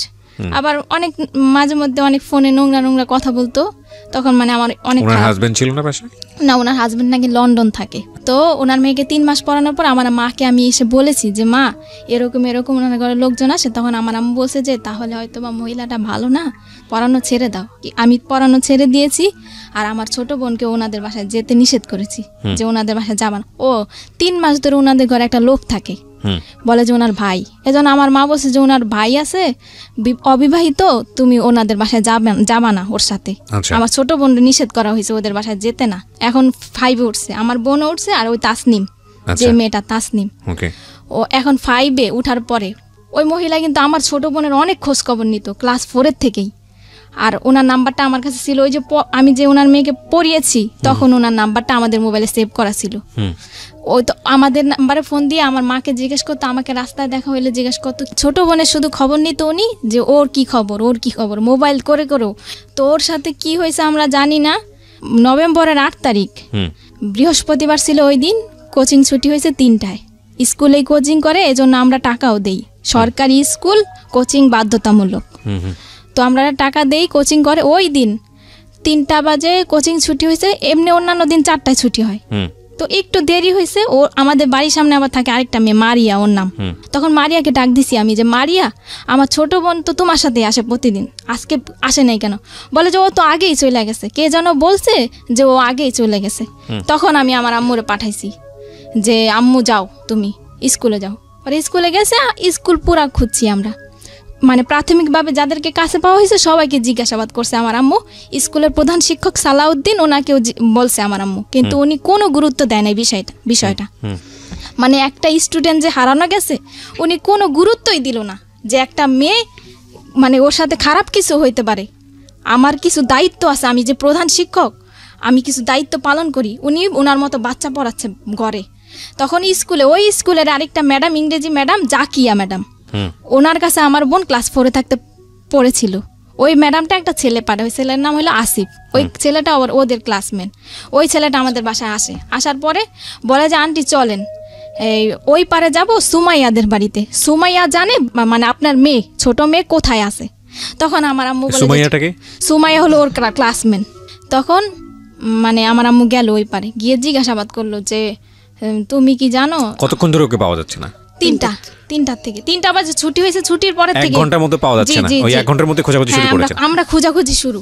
তারপরে আমার আম্মু জিজ্ঞাসাবাদ করা হয়েছে, এই সুমাইয়ার পায়ে পর্যন্ত ধরছে। আমার আম্মু বলছে যে মা তুমি যদি কিছু জানো আমাকে বলো মা, আমার মেয়েটা তো 1 মিনিটও দেরি করে না কোনোদিনও, আর কোথাও যাওয়ার মেয়েও না, আমার মেয়ে তো ছোট, আমার কোনো আত্মীয় স্বজনের বাসা আমি ছাড়া তো যায় না। পরবর্তীতে ওই মেয়ে পুরোপুরি অস্বীকার করছে, বলে যে আন্টি আমি কিছুই জানি না। তখন ও বলছে আমার আম্মু আমাকে ফোন দিছে, তখন আমি বলছি যে তুমি পুলিশের ভয় দেখাও। ওর ক্লাসের কেউ না কেউ তো জানে ওর সম্বন্ধে কিছু, যে ও কোথায় যেতে পারে। তখন আর ওই মেয়েটাকে আমার সন্দেহ হয়েছে কেন, ওই দিন যেদিন ও হারাইছে ওই দিন সকালবেলা আমি সকালবেলা যে স্কুলে গিয়ে আমার বোনকে দেখে আসছি, দেখছি যে ওই দিন ও সুমাইয়ার সাথে বসছিল, সুমাইয়ার সাথে বসেছিল আমার বোন। আর আমার বোনের ফ্রেন্ড হলো তাসনিম। তাসনিম হলো ওর অনেক ঘনিষ্ঠ ফ্রেন্ড, সবসময় শুধু তাসনিমের সাথেই থাকতো। তারপরে আমার আম্মু বললো যে পুলিশ যখন আসবে, যখন ডান্ডার বাড়ি দিবে, তখন সত্যি কথা ঠিকই বলবা। মানে একটু ভয় দেখালো আমার আম্মু, ওকে কিন্তু আমরা সন্দেহ করি না, মানে এমনি প্রাথমিকভাবে জিজ্ঞাসাবাদ করলাম যে কিছু জানে কিনা। তখন ওই সুমাইয়ার আম্মু বললো যে পুলিশ আমাদের হারে থাকে, মানে ও মহিলা খারাপ ব্যবহার করলো। আর এর আগে তাসনিমকে কিন্তু প্রথম জিজ্ঞাসাবাদ করা হয়েছিল, আমি ভুলে গেছি তাসনিমকে, কারণ ও কিন্তু তাসনিমের সাথেই চলে। তাসনিমকে আমার মা হারানোর পরেই ফোন দিছে তাসনিমের আম্মুকে, তাসনিমদের বাসায় যাওয়া হয়েছে। তাসনিমদের বাসায় তাসনিমও নাই, তাসনিমের মাও নাই। আমার আম্মু ফোন দিছে, আপা আপনি কোথায়? বলে যে আমি তো আমার মেয়ের নিয়ে সাবান ফ্যাক্টরি গলিতে রুম দেখতেছি। তারপরে উনি আসছে কিছুক্ষণ পর, আইসা আমাদের বাড়িতে আসছে উনি ওনার মেয়ের নিয়ে। আমাদের ঘরে যখন ঢুকছে ওনার মেয়ে আর উনি কিন্তু আমার মাকে কোনো সান্ত্বনা দেয় নাই, কোনো কথাও বলে নাই যে ভাবি চলেন আমরা থানায় যাই জিজি করি, কি চলেন আমরা কোনো বান্ধবীদের বাসায় খুঁজি। উনি কিন্তু কিছুই বলে নাই আমার আম্মুকে। আমার আম্মু তো নিচে পড়ে কান্না করতেছে, আর আমিও কান্না করতেছি। আর তাসনিমরে আমি এখন জিজ্ঞাসাবাদ করতেছি যে আপু তুমি কি কিছু জানো, আপু বলো আমারে। বলে যে না আপু আমি কিচ্ছু জানি না, ও ওদের ওই প্রেম গলিতে গেছে, আমি আমাদের গলিতে গেছি। তাসনিমকে আমি কেন সন্দেহ করেছি, এর মধ্যে একটা কারণ আছে। কারণ যখন মানে আমার ছোট বোন কোচিংয়ে বাসায় কিন্তু এসে খেয়ে আবার কোচিংয়ে যেত, কোচিংয়ে যাওয়ার সময় ওর ব্যাগ থেকে একটা চিঠি পড়ে গেছে, চিঠিটার মধ্যে 3টা মেয়ের নাম উল্লেখ ছিল, ফারিহা, রাজিয়া আর তাসনিম। চিঠিটা ও তাসনিমের কাছে লিখেছে, আমার বোন তাসনিমের কাছে লিখেছে যে প্রিয় তাসনিম, আশা করি ফারিয়াকে নিয়ে ভালোই আছো। আর রাজিয়ার নাম এই চিঠিটার মধ্যে কিন্তু কোনো ছেলের নাম উল্লেখ নাই, তাহলে আমরা কিভাবে সন্দেহ করি যে আমার বোন কোনো ছেলের সাথে যেতে পারে? তাসনিম কিন্তু লিখছে। তখন আমি চিঠিটার কথা গোপন রাখি, তাসনিমের কাছে বলি না যে আমি একটা চিঠি পাইছি, চিঠিটা আমি দেখাইও নাই। কিন্তু আমার পুরোপুরি সন্দেহ হয়েছে যে তাসনিমই জানে যে আমার বোন কোথায় আছে, আর তাসনিমের মাই নিছে আমার বোনকে। তখন আমি আমার মাকে আমি বলছি যে তুমি এখনই থানায় যাও, গিয়ে জিডি করো। কিন্তু আমার আম্মু থানায় যায়নি। তখন আমার আম্মু তখন কি করছে, আমার মানে আত্মীয় স্বজন সবাইকে ফোন দিছে, সবাই অলরেডি চলে আসছে। আসার পরে আমার বড় বোন মানে বড় খালার ছেলে একটা মাইক ভাড়া নিছে দোলাইপাড় ওই পারে 1 নম্বর গলি থেকে মাইক ভাড়া নিছে। ওই 1 নম্বর গলিতে কিন্তু আমার বোনটা ছিল, যেই জায়গা থেকে আমরা মাইক নিছি ওইখানেই আমার বোনটা ছিল। ওইখান থেকে কুতুবখালী 1 নম্বর গলি, 2 নম্বর গলি, ডিপটির গলি, কুতুবখালী, দোলাইপাড়, মিরাজির বাগ পুরা কিন্তু আমরা মাইক দিয়ে অ্যালাউন্স করছি। স্কুলের হেড স্যার কিন্তু কোনো পদক্ষেপ নেয়নি, আর আমার আম্মুকে একটা ফোনও দেয় নাই, হেল্পও করে নাই। উনি কিন্তু বাচ্চাই পড়াইতেছে। স্কুল থেকে হারিয়ে গেছে, কোচিং এর থেকে স্কুলে কোচিং বাধ্যতামূলক, জি বাধ্যতামূলক, এবং কি আমরা টাকা দেই। কোচিং করতে চাইতাম না, দুইটা বাইরেই তো বেত দিয়া, আমার বাচ্চা না সবার বাচ্চা। কোচিং না করলে বাচ্চাদেরকে কম নাম্বার দেওয়া হয় এবং ফেল করিয়ে দেওয়া হয় এবং বাচ্চাদের উপর টর্চার করা হয়। কি দুর্ধর্ষ, কি অমানবিক। এবং আমরা কবে আসলে এই জায়গাটা থেকে বেরোতে পারবো? না না না, আমি আপনার বড় মেয়ের কাছ থেকে শুনতে চাই, আপনাকে আমি ফ্লোর দিব পরে আবার। হ্যাঁ বলেন। তারপরে আমার আম্মু গেল হেড স্যারের বাড়িতে। আবার হেড স্যারের বাড়িতে যাওয়ার পরে আমার আম্মু হেড স্যারের সাথে কথা বলতে চাইলো। হেড স্যারের দেখে যে বাচ্চা পড়াচ্ছে। তখন ওই মরিয়ম নামে একটা মেয়ে, ওই মেয়েটাকে আমার মা নিতে চাইলো যে মরিয়ম তুমি আমার সাথে আসো, তুমি তো চিনো তোমাদের ক্লাসের কারো না কারো বাড়ি, আমি যাব তোমাকে নিয়ে। স্যার কিন্তু ওই মেয়েটাকে দিতে রাজি হয় নাই, যে না ও যেতে পারবে না, ও পড়ছে। তখন তাসনিমের মা উনি হেড স্যারের সাথে দরজা লাগায় কি যেন বলতেছে। আমার আম্মু কিন্তু দরজা ফাঁক দিয়ে দেখছে, কিন্তু তখনও কিন্তু আমরা জানি না যে স্কুলের প্রধান শিক্ষকও জড়িত, উনিও জানে, এমনকি ওই মহিলার কাছেই তো আমার বোনটা, কিন্তু আমরা তো আর জানি না যে ওনার কাছেই আছে।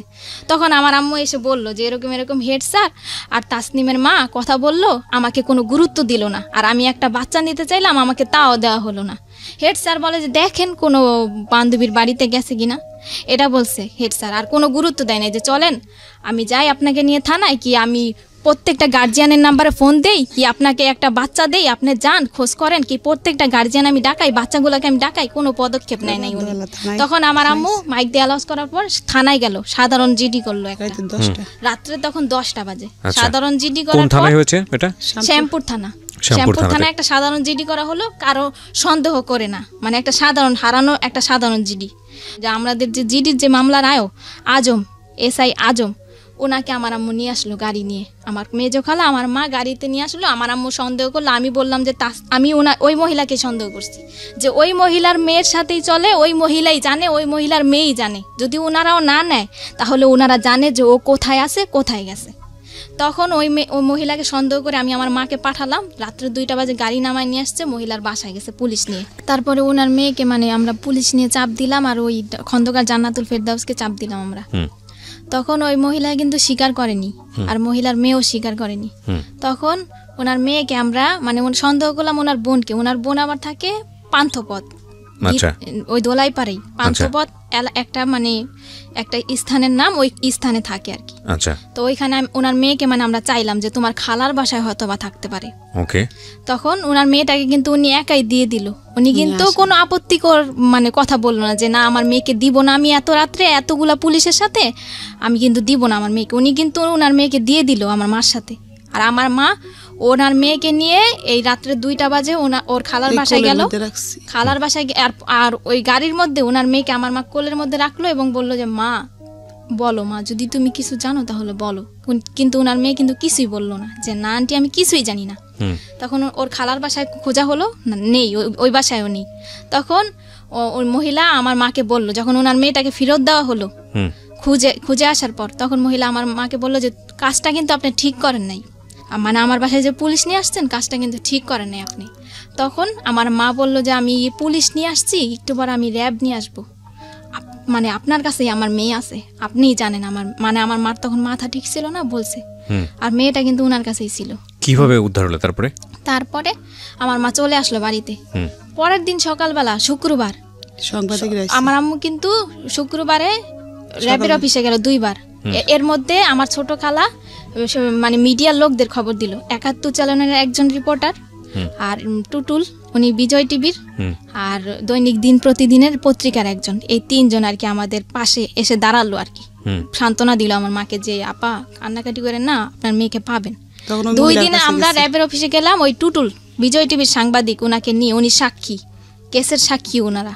আচ্ছা আচ্ছা। তো ওই দিন শুক্রবার আর মহিলার কাছে গিয়েছে ওনারা সকালবেলা, ওই মিডিয়ার লোকেরা, মিডিয়ার লোকদের সাথে ওই মহিলা অনেক খারাপ আচরণ করছে, এগুলো ভিডিও ফুটেজ ওই সাংবাদিকদের কাছে আছে। তারপরে ওই শুক্রবার সন্ধ্যা 7টায় আব্দুর রব নামের একজন লোক আসলো, এসে আমাদের দরজা টোকা দিল, সন্ধ্যা তখন 7টা।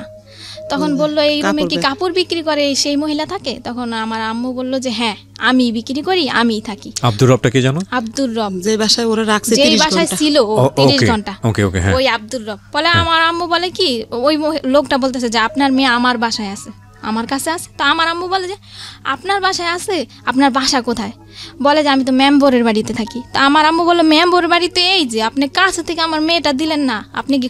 বলে যে না আমি তো 7 তলায় থাকি। বলে যে কোন 7 তলায়? বলে যে না আমি তো 1 নম্বর গলিতে থাকি। লোকটা কয় ধরনের কথা বলা শুরু করছে, আর বলে যে আপনার মেয়েটা আমার মেয়ের সাথে চলে গেছে, আপনি নাকি অনেকে মানে মারধর করেন মেয়েকে, আমার কাছে আশ্রয় চেয়েছে, আমি আশ্রয় দিয়েছি। ওনার স্ত্রীকে ফোন দিল, কোথায় তুমি? আসলো আমার বোনটাকে নিয়ে আসলো। আমার বোনটা কে 2টা পুরুষ লোক ধরে ধরে নিয়ে আসছে, আমাদের দোতলার ভাড়াটিয়ারা সবাই সাক্ষী। তখন সবাই মানে ওই লোকটা যে এসে বললো, সবাই কিন্তু দরজা খুলে ফেললো, সব কথাই। আমার বোনটা কাঁপতেছে, প্রচন্ড কাঁপতেছে, মানে যাকে দেখে তাকেই ভয় পায়, আর শরীরে অনেক জ্বর ছিল আমার বোনের। তখন লোকটা কিন্তু ঘরের ভিতরে ঢুকতে চাইলো না। আমার আম্মু অনেক কষ্টে আর আমি অনেক কষ্টে বললাম যে আঙ্কেল আপনাকে কিভাবে ধন্যবাদ জানাবো, আপনি একটু বসেন, কিছু খান আপনি। লোকটা কিন্তু ঢুকতে, এই মহিলা তোর বাচ্চাটা ফেরত দেওয়া কি আমার অপরাধ হইলো? মানে উনি কি আবল তাবল কথা বলতেছে। তখন ওনাকে বসালাম, আমার আম্মু বলে যে আমার গার্জিয়ান আসবে, আমার গার্জিয়ানকে বুঝিয়ে দিবেন আমার মেয়েকে। তখন আমরা মিডিয়ার লোকদেরকে খবর দিলাম, ওই যে আমাদেরকে সান্ত্বনা দিয়েছিল, আমাদের পাশে দাঁড়িয়েছে, আর আমার খালা, আমার আত্মীয় স্বজন সবাই আসলো।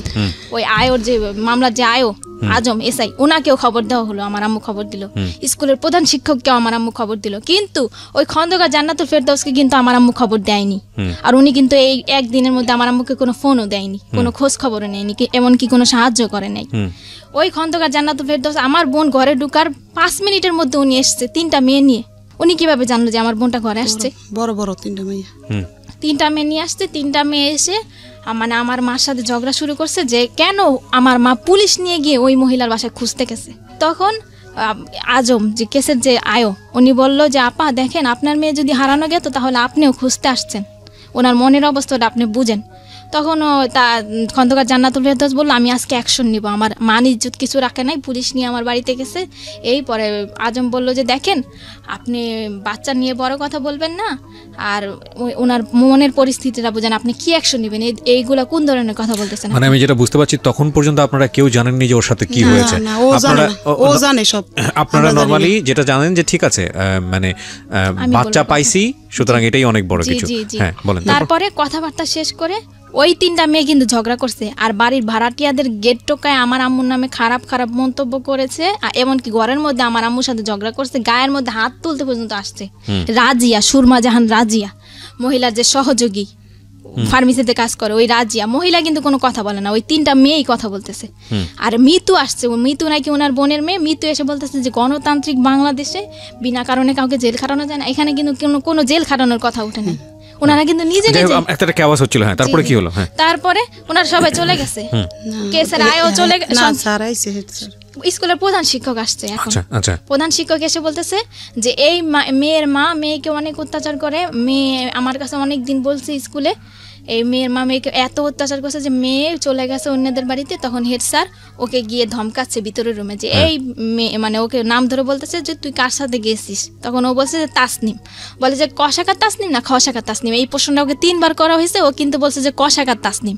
আর হেড স্যার কিন্তু জানে যে ও তাসনিমের সাথে চলে, আর খশাকার তাসনিম নামের কোনো মেয়েই নাই। তখন ওকে ধমকানো হলো, কিন্তু আমরা কিন্তু তখন বুঝি নাই, ওকে চোখ গোড়ানি দেওয়া হয়েছে আমার সামনে, আর আমার 2 খালা, আমার নাম কবি না, কিন্তু মানে ওকে চোখ গড়ানি দেওয়া হয়েছে, আমরা কিন্তু বুঝি নাই যে কেন ওকে চোখ গরম দিচ্ছে। স্যার চলে গেছে, সবাই চলে গেছে। তখন পত্রিকার একজন লোক ছিল, আমার ছোট খালা ছিল, তখনই আমার বোনের অবস্থা, শারীরিক অবস্থা, তখন মিডিয়ার লোকের একটা মানে একটা জবানবন্দি নিল, ওর কাছ থেকে জবানবন্দি দিল। মানে ওই মুহূর্তে ও যা বলেছে আমি তাই বলতেছি। ও বললো যে তোমার সাথে কি কি ঘটেছে। তখন ও বলছে যে তাসনিম, সাইমা, সুমাইয়া এই তিনজনই ওদের ক্লাসে পড়ে। এই 3টা মেয়ের সাথে কোচিং ছুটির পরে আমি গেছি খন্দকার জান্নাতুল ফেরদাউসের ফার্মেসিতে যাওয়ার পর মহিলা একটা রুমালের মধ্যে কি দিছে আমি, তারপর আমার আর কিছুই মনে নেই। পরের দিন সকালবেলা আমি উঠে দেখি যে আমি আব্দুর রবের বাড়িতে, ওই যে সাইমাদের বাড়িতে। ওকে, সাইমার বাবা কিন্তু আব্দুর রব। এতটুকু আমি ওর মুখ থেকে শুনতে চাই, মানে আপনার পাশে যে আপনার বোনটা বসে আছে, ছোট বোন, ওকে একটু আমার উপরে ছেড়ে দেন। হ্যাঁ যান, আপনি আমার উপরে ছেড়ে দেন, আমি ওকে সাথে কথা বলে যতটুকু পারি আমি ওর সাথে একটু জানার চেষ্টা করি। মাইক্রোফোনটার সামনে দেন। হ্যাঁ, এই যে তোমাকে যেটা খাওয়াতো, চানাচুর বা যেটা বলো বিস্কিট বা যেটাই বলো না কেন, এটা খাওয়ানোর পরে তুমি জানতা না যে কি হচ্ছে তোমার সঙ্গে, তাই কি? জি। আচ্ছা, এই ভিডিওটা তোমাকে দেখিয়েছিল কবে? মানে 15 দিন আগে, হারানোর 15 দিন আগে। 15 দিন আগে দেখে কি বলেছিল? বলেছিল এটা যদি কারো কাছে বলো তাহলে ইন্টারনেটে ছেড়ে দিব। তুমি তাহলে বুঝতে পারছিলে যে তোমার সঙ্গে কি হচ্ছিল? জি। তারপর আর ওদের বাসায় যাইনি 15 দিন। কি? ও ওকে, মানে এটা কি তোমার সঙ্গে এরকম রেগুলারই হতো? 2-1 বার হয়েছে নাকি একবার হয়েছে? এই ভিডিওটা করার সময় শুধু একটাই হয়েছে নাকি এর আগেও এরকম কন্টিনিউ করতো ওরা এই কাজগুলা? সেটা আমি জানি না আমার সাথে কি হতো, কিন্তু ভিডিওটা দেখার পরে বুঝতে পারছি আমি কিছু একটা হতো তোমার সঙ্গে। জি। এবং এটা দেখার পরে তুমি ছেড়ে দিয়েছো যে তুমি আর ওদের বাসায় যাও নাই? জি। আর ওই বাসায় আমি হেড স্যারকে 4 দিন দেখছি, আমাদের স্কুলের প্রধান শিক্ষককে। আপনারা কেন কথা বলতেছেন? আপনারা কথা বলতে তাহলে তার বড় দরকার নেই এখানে। আপনি তোর সঙ্গে কথা বলতেছি না, আপনারা কেন? আপনারা কি উত্তেজিত অনেক বেশি? আমাকে একটু ফ্লোর দেন না, আমি কথা বলি প্লিজ। কেউই কোনো কথা বলবেন না, আমার যেটা জানার দরকার সেটা আমি ওর কাছ থেকে বের করে নিব, ঠিক আছে? ওকে, হ্যাঁ বলো, তুমি বলো, তুমি তোমার মতো করে বলো না, যা হয়েছে হয়েছে বলো। হ্যাঁ, কি হয়েছে বলো। হেড স্যারকে আমি 4 দিন দেখছি। 2 দিন দেখছি ওনাদের বাসায় হাসাহাসি করতেছে তাসনিমের আম্মুর সাথে, আর 2 দিন দেখছি গোসল করতে। হেড স্যারকে গোসল করতে দেখেছো ওই বাসাতে? জি। আচ্ছা, তো তুমি যখন এই ধরনের একটা ঘটনা তুমি ওই বাসার মধ্যে, তুমি তো বুঝতে পারছিলে যে কিছু একটা হচ্ছে যেটা হওয়া উচিত না, তাই না? কিছু কি বুঝতে পারতেছিল যে কিছু একটা হচ্ছে? হেড স্যারকে তো এই বাসায় দেখার কথা না, তুমি কি বুঝতে পারতেছিল বিষয়টা? নাকি মনে হচ্ছিল যে ঠিক আছে দেখছি, ঠিক আছে? তোমার মনে হয়নি যে এই বিষয়গুলো গিয়ে বাবা মার সঙ্গে কথা বলি, মাকে জানাই বা আমার বড় বোনকে জানাই, এটা মনে হয় নাই? কি মনে হয়েছে যে জানালে কোনো সমস্যা হতে পারে বা ওদেরকে জানালে বকাঝকা করতে পারে, মার দিতে পারে, এরকম কিছু কি? না। তাহলে জানাওনি কেন? আমি মানে কি আমার অনেক চাপ ছিল। কি ধরনের চাপ বলো তো? তোমার মা যদি তোমাকে বকাঝকা করে এটা বলতে কোনো সমস্যা নাই, পৃথিবীর সব মাই তার বাচ্চাদেরকে শাসন করে, টেনশন করার কোনো কারণ নাই, ঠিক আছে? তুমি আমাকে দিল খুলে বলো, হ্যাঁ মন খুলে বলো, কি হয়েছে তোমার সঙ্গে, কিসের চাপ ছিল? আমি সকালে 9টার দিকে স্কুলে যেতাম, স্কুলে ক্লাস করে 2টা বাজে ছুটি দিত। জি। ছুটি দেওয়ার পর বাসে যেতাম খাবার খেয়ে, তারপরে 3টা বাজে আসতাম, 4টা বাজে ছুটি দিত কোচিংয়ে। আচ্ছা, তারপর আবার হেড স্যার একজন শিক্ষক টিচার খুঁজে দিছে, তার কাছে পড়তাম 7টা থেকে 8টা পর্যন্ত 1 ঘন্টা। তারপর আবার বাসায় পড়তাম, কোনো বলার সুযোগ ছিল না। আর এছাড়া আমি আমার মাকে বলছিলাম যে আমার পেটে নিচে প্রচুর ব্যথা করে, আমার আম্মু বলে যে গ্যাস্ট্রিকের ব্যথা, এই কারণে। তার মানে তোমার সঙ্গে যখন এই ঘটনাগুলো ঘটতেছিল, যখন তুমি বুঝো না বিষয়টা, তখন তুমি বাসায় বলেছো যে তোমার এটা ব্যথা করে, কিন্তু তোমার মা এই জিনিসটাকে বেশি আমলে নেয়নি, তাই কি? জি। আচ্ছা, তারপর কি হলো? ঠিক আছে, গ্যাস্ট্রিকের ব্যথা, কোনো ট্যাবলেট দিয়েছিল? হ্যাঁ, গ্যাস্ট্রিকের ট্যাবলেট দিয়েছিল, বলেছিল এটা খেলে হয়তো তোমার ব্যথা সেরে যাবে। আচ্ছা, তারপরেও ব্যথা সারেনি, প্রচুর ব্যথা করতো। তুমি কি কখনো এরকম কোনো কিছু দেখেছো? মানে আমি তোমাকে এই জিনিসটা জিজ্ঞেস করছি যেটা আমার জায়গা থেকে 100% ক্লিয়ার হওয়ার জন্য, কারণ আমি জানি এরপরে তোমাকে পুলিশে জেরাতে নেওয়া হয়েছে, সেখানেও অভিজ্ঞতা ভালো না তোমাদের, আমি গল্পটা জানি, যে কারণে আমি একটু আমার জায়গা থেকে একটু বিষয়টা ক্লিয়ার করতে চাই। তুমি কি কখনো এমন কোনো বিষয় দেখেছো তোমার শারীরিকভাবে যেটা তোমার কাছে খুব অস্বাভাবিক মনে হয়েছে, ভয়ঙ্কর মনে হয়েছে? এরকম কোনো বিষয় কি তুমি দেখেছো কখনো? নিজে থেকে অবজার্ভ করেছো কখনো? না, এরকম কোনো কিছু অবজার্ভ করনি। এখানে একটা নোটিস করার মতো বিষয় আছে প্রিয় শ্রোতা, সেটা হলো যে যাকে ওনারা অ্যাকিউজ করছেন, আমি কিন্তু আবারও বলেছি, অনুষ্ঠানের শুরুতেই বলেছি, এটা এখন পর্যন্ত প্রমাণিত না, যাকে ওনারা অ্যাকিউজ করেছেন তিনি একজন ডক্টর ছিলেন, তথাকথিত ডক্টর, যেটাই বলি না কেন, কোনো পত্রিকার রিপোর্ট এসছে উনি একজন ভুয়া ডাক্তার, তো উনি একজন ফার্মাসিস্ট ছিলেন, যাই থাকুক না কেন। সুতরাং এই ধরনের বিষয়গুলো সম্পর্কে ওনার মোটামুটি একটা ভালো দখল ছিল। তো তোমাকে ভিডিও দেখানোর ভয় দেখাচ্ছে 15 দিন আগে, এই ভয়টা ওরা কেন দেখিয়েছে সেটা আমি জানি না। না, কিন্তু তোমাকে ভয় দেখালে তো কোনো একটা কারণে দেখাতে হবে। আগে তুমি ওদের বাধ্য ছিল না বা কিছু? তোমার বড় বোনের বোধহয় বলতে যাচ্ছে, কিসের কারণে ভয়? মানে ভিডিওটা কেন দেখাইছে যে ওই তাসনিমকে প্রশ্ন করছে যে তোমাদের বাড়ি খাবার খেলে আমার কেন এমন লাগে। হ্যাঁ, তখন কিন্তু ও বলছে যে তোমাদের বাসা আমি আর যাব না। আচ্ছা, এই না বলছে যে যাবে না, এজন্য ওকে ফার্মেসিতে ডেকে নিয়ে ভিডিওটা দেখাইছে আর বলছে যে তুমি আমাদের কথা শুনতে বাধ্য। ও, তার মানে বিষয়টা হচ্ছে এরকম যে ও যদি বাসায় না যায় তাহলে আলটিমেটলি এই ভিডিওটা পাবলিশ করে দেবে বা এরকম কিছু একটা করেছে। আর যদি তোমার পরিবারের কারো কাছে বলো তাহলে তোমাকে টুকরা টুকরা করে পাচার করবে, এটা ওর কাছ থেকে জেনেছি আমরা ওকে পাওয়ার পরে। আচ্ছা, এর আগে কিন্তু ও আমাদের বলে নাই। তার মানে এই জিনিসটা খুব প্ল্যান ছিল আপনাদের কথা অনুযায়ী এবং এটা অনেক দিন ধরে ওর সঙ্গে হয়েছে। সো নোটিশ করেছে আপনাদের বাসাতে যে আমার তলপেটে ব্যথা করছে, যেটা খুব স্বাভাবিকভাবে আমি বলতাম যে তুমি হাত ধোও না আর তুমি পানি খাও না, এজন্য তোমার পেটে ব্যথা করে আর প্রচন্ড পেটে ব্যথা কান্না করতো।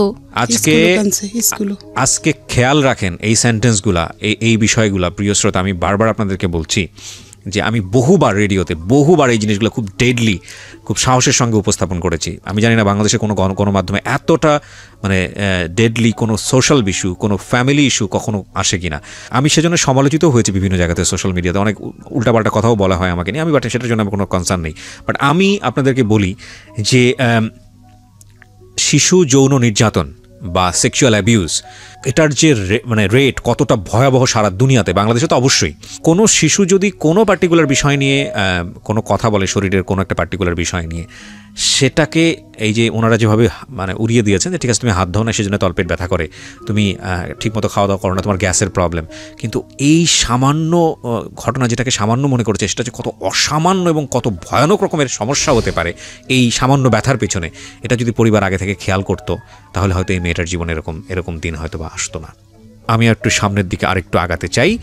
তো তুমি বলো, ওকে দেন, ফার্মেসিতে নিয়ে যাওয়ার পরে তোমার কি মনে আছে যতক্ষণ পর্যন্ত তোমার সেন্স ছিল কি করা হয়েছে তোমার সঙ্গে একটু বলো তো? ওই রুমাল ধরা পর্যন্ত কি কথাবার্তা হচ্ছিল তোমার সঙ্গে? একটা হলো তোমাকে ভিডিও দেখালো, ভয় দেখায় তোমাকে ফার্মেসিতে নিল, তো ফার্মেসিতে যাওয়ার পরে তোমার সাথে কি কথাবার্তা হচ্ছিল যতটুকু তোমার মনে আছে সেন্স হারানোর আগ পর্যন্ত? ওকে দেন। আমরা 3 বান্ধবী মিলে ফাইজলামি করতেছিলাম। আন্টি কি যেন একটা করতেছিল, রাজিয়া জাহান সুরমা যে ওদের ফার্মেসিতে কাজ করে মেয়েটা, ওই মেয়েটার সাথে উনি কথা বলতেছিল। 3-4 মিনিট পরে দেখি উনি একটা রুমালের মধ্যে কি যেন দিতেছে। তো আমি জিজ্ঞেস করছি আন্টি কি করেন, তা বলে কি চুপ করো একটুখানি বসো। তারপর আমার নাকের ভিতর ধরার পরে আমার আর কিছু মনে নেই। তোমার এই নাকের ভেতর ধরার পরে যখন তোমার সেন্স ফিরছে, ফার্স্ট মেমোরিটা কি? প্রথম তোমার কি মনে আছে? কি দেখছো তুমি ঘুম থেকে ফেরার পরে? কি মনে আছে? কিছু মনে আছে? হ্যাঁ, কি সেটা?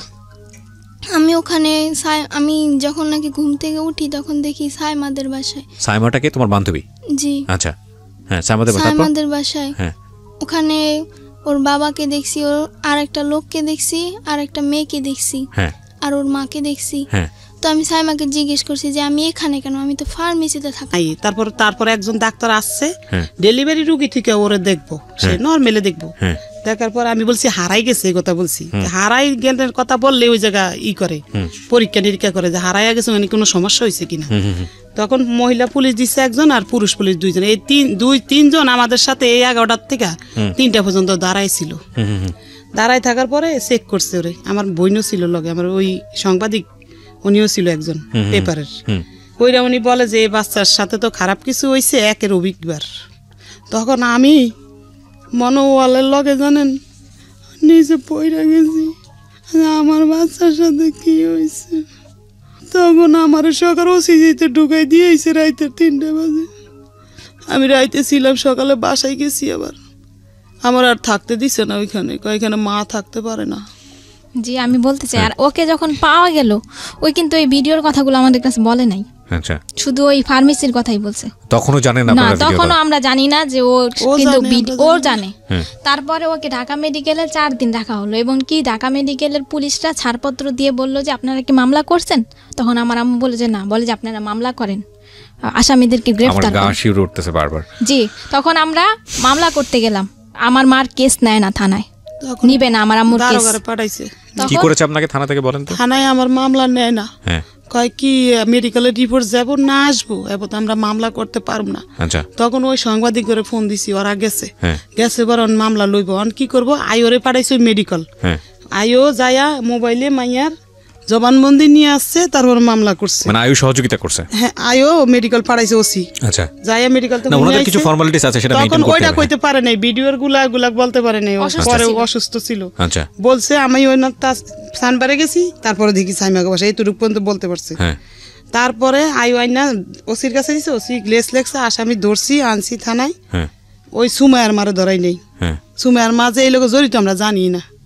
তো আপনি আসামি কাকে মনে করেন? আসামি ওই ডাক্তারের বেডি, তাসলিমের আম্মু ডাক্তার, তার সহকর্মী, ওই যে ভিডিও রেকর্ডিং করছে যে মায়ের, আর যে আব্দুল রবের বাসায় বই আবার ঘটনা হইছে ওর সাথে খারাপ কিছু, আব্দুল রবরে ধরাইছি। আচ্ছা, তিনজন আসামিকে আপনি মামলা ধরে নিয়ে এসে পরে মামলা হয়েছে নাকি? মামলা করার পরে গাড়ি দিছে, নিয়ে আসছে। মামলার এজাহারটা আমার কাছে আছে, আপনারা নিয়ে এসছেন, আমি একটু ফটোকপি আছে আমার কাছে। প্রিয় শ্রোতা, আমি খুব কিছু অল্প অংশ আপনাদেরকে একটু শোনাতে চাই। আমার মনে হয় যেটা পত্রিকার রিপোর্টটা কি কবে হয়েছে? মামলা হওয়ার পরে হয়েছে? মামলা হওয়ার পরে কোর্ট উঠাইছে যে দিনে দিন। আচ্ছা, তাহলে আমি একটা কাজ করি, আমি বরং পত্রিকার রিপোর্টটাই আপনাদেরকে একটু পড়ে শোনাই, তাহলে আপনারা বুঝতে পারবেন যে কি ঘটনা ঘটেছে এবং ঘটতে চলেছে। এটা হচ্ছে একটা স্থানীয় পত্রিকা, আমি যদি ভুল না করে থাকি দৈনিক আলোর জগৎ, আমার আইডিয়া নেই পত্রিকা সম্পর্কে। এটা হচ্ছে 15ই নভেম্বর 2018 এই পত্রিকায় যেটা এসছে, টাইটেলটা ছিল এরকম যে রাজধানীর শ্যামপুরে ধর্ষণ মামলায় ভুয়া ডাক্তার সহ 3 জন গ্রেপ্তার। রাজধানীর শ্যামপুর থানাধীন ধোলাইপাড় সরকারি প্রাথমিক বিদ্যালয়ের 5ম শ্রেণীর এক ছাত্রীকে ধর্ষণের অভিযোগে 3 জনকে আটক করেছে পুলিশ।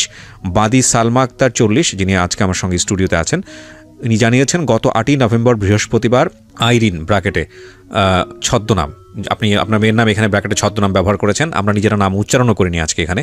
স্কুল কোচিং শেষ হয় বিকাল 3টায়, কিন্তু তার মেয়ে বাসায় না ফিরলে সে স্কুলে যায় এবং স্কুল বন্ধ দেখে প্রধান শিক্ষককে ফোন দেন এবং স্কুল সহ পরিচিত লোকজন ও আত্মীয় স্বজনদের কাছে খবর নেন। এক পর্যায়ে এলাকার মাইকিং করলে কোনো খবর না পেয়ে শ্যামপুর থানায় একটি সাধারণ ডায়েরি করেন। তার নম্বর হচ্ছে 341, তারিখ হচ্ছে 8/11/2018।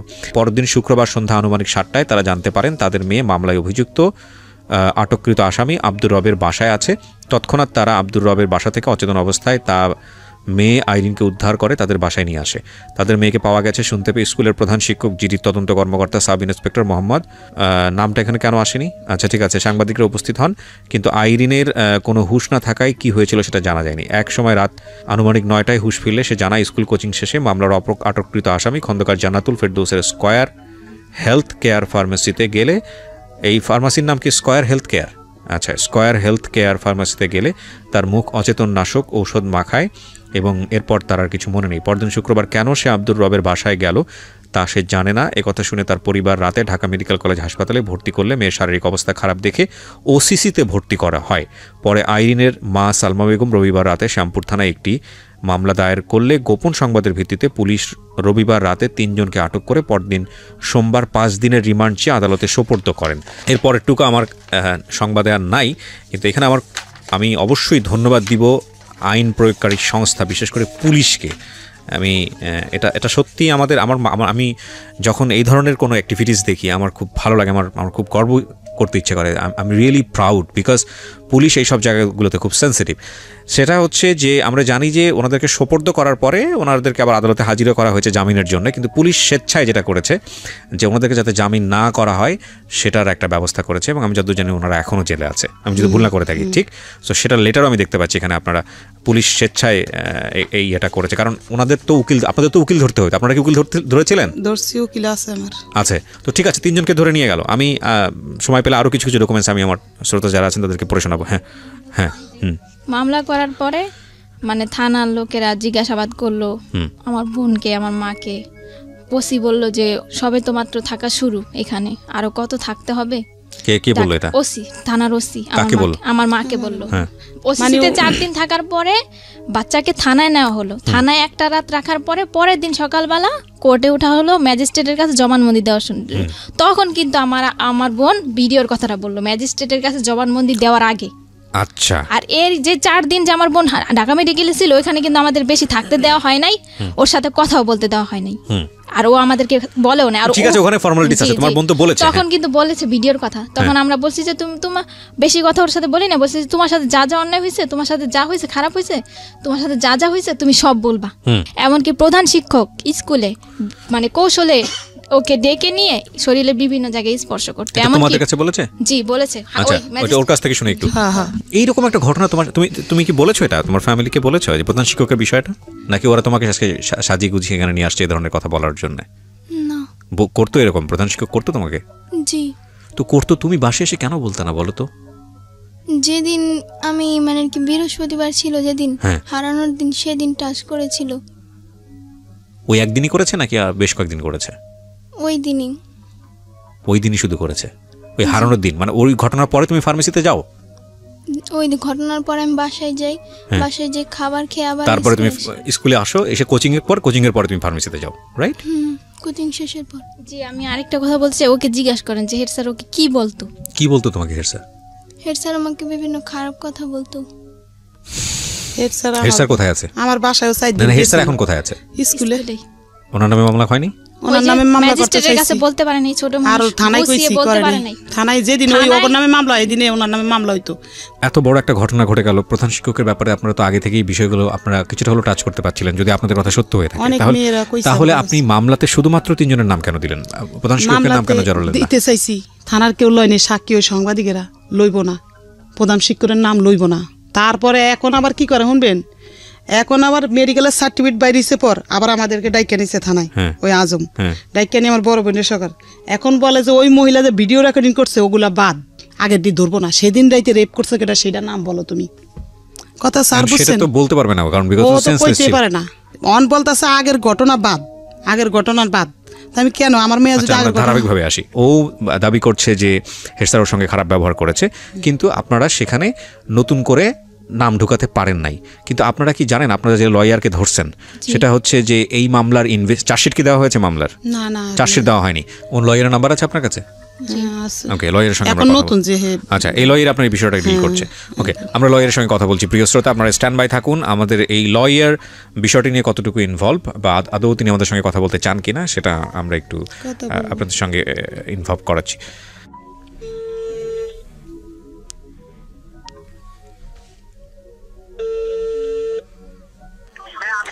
জি, আসসালামু আলাইকুম। আমি আরজি কিবরিয়া বলছি ঢাকা এফএম থেকে। আপনার ক্লায়েন্টের সঙ্গে বোধহয় কথা হয়েছে আপনার? সমস্যা নাই। আমি ওনাদের যে ঘটনাটা ঘটেছে, হ্যাঁ, এই ঘটনার উপরে আমরা রেডিওতে ওনাদের পুরো ঘটনাটাই প্রচার করছি। তো এটা এখানে আমাদের মনে হলো যে আপনি যেহেতু ওনার ঘটনার লয়ার, ওনার মেয়ের সাথে যে ঘটনাটা ঘটেছে আপনার সঙ্গে একটু কথা বলা দরকার, এই কারণেই আপনাকে ফোন দেয়া। তো আপনি কি কারি লিয়াকত বলছেন? আমি ওনার যদি বলেন, আমার মোটামুটি মামলা স্যারের থেকে আমি শেয়ার লিঙ্ক করি, তো সেখানে খুব বিগ পয়েন্ট, সেখানে আমি স্যারের নিয়ে দিব আপনাকে। আপনি বলেন। ওকে, আপনার নামটা একটু বলেন প্লিজ। আমার নামটা হচ্ছে রোমান। তো রোমান ভাই, আমরা যতটুকু জানি যে এই মামলায় 3 জন গ্রেপ্তার হয়েছে এখন পর্যন্ত। হ্যাঁ, 3 জন গ্রেপ্তার। আচ্ছা, ওনারা যেই এই যে হেড স্যারের বিষয়ে যে কথাগুলো বললো, বা আমি তো নিজেও ভিকটিম, আমার সামনে আছে, আমি ওনার সঙ্গে কথা বললাম, তো সেখানে যেটা বুঝতে পারছি যে ভিকটিম তো হেড স্যারের কথা বলছে। তো এক্ষেত্রে আপনাদের জায়গা থেকে কি কোনো স্টেপ নেওয়ার আছে, যে আর যারা বাইরে আছে তাদেরকে নিয়ে কোনো ধরনের কোনো স্টেপ? আমি বলি, এখানে হচ্ছে যখন একটা মামলা আয়ু হয়, মানে থানায় হয়, এখানে একটা আসামি কোন তদন্ত করার দায়িত্ব হচ্ছে একজন আয়ুর, মানে ইনভেস্টিগেশন অফিসার।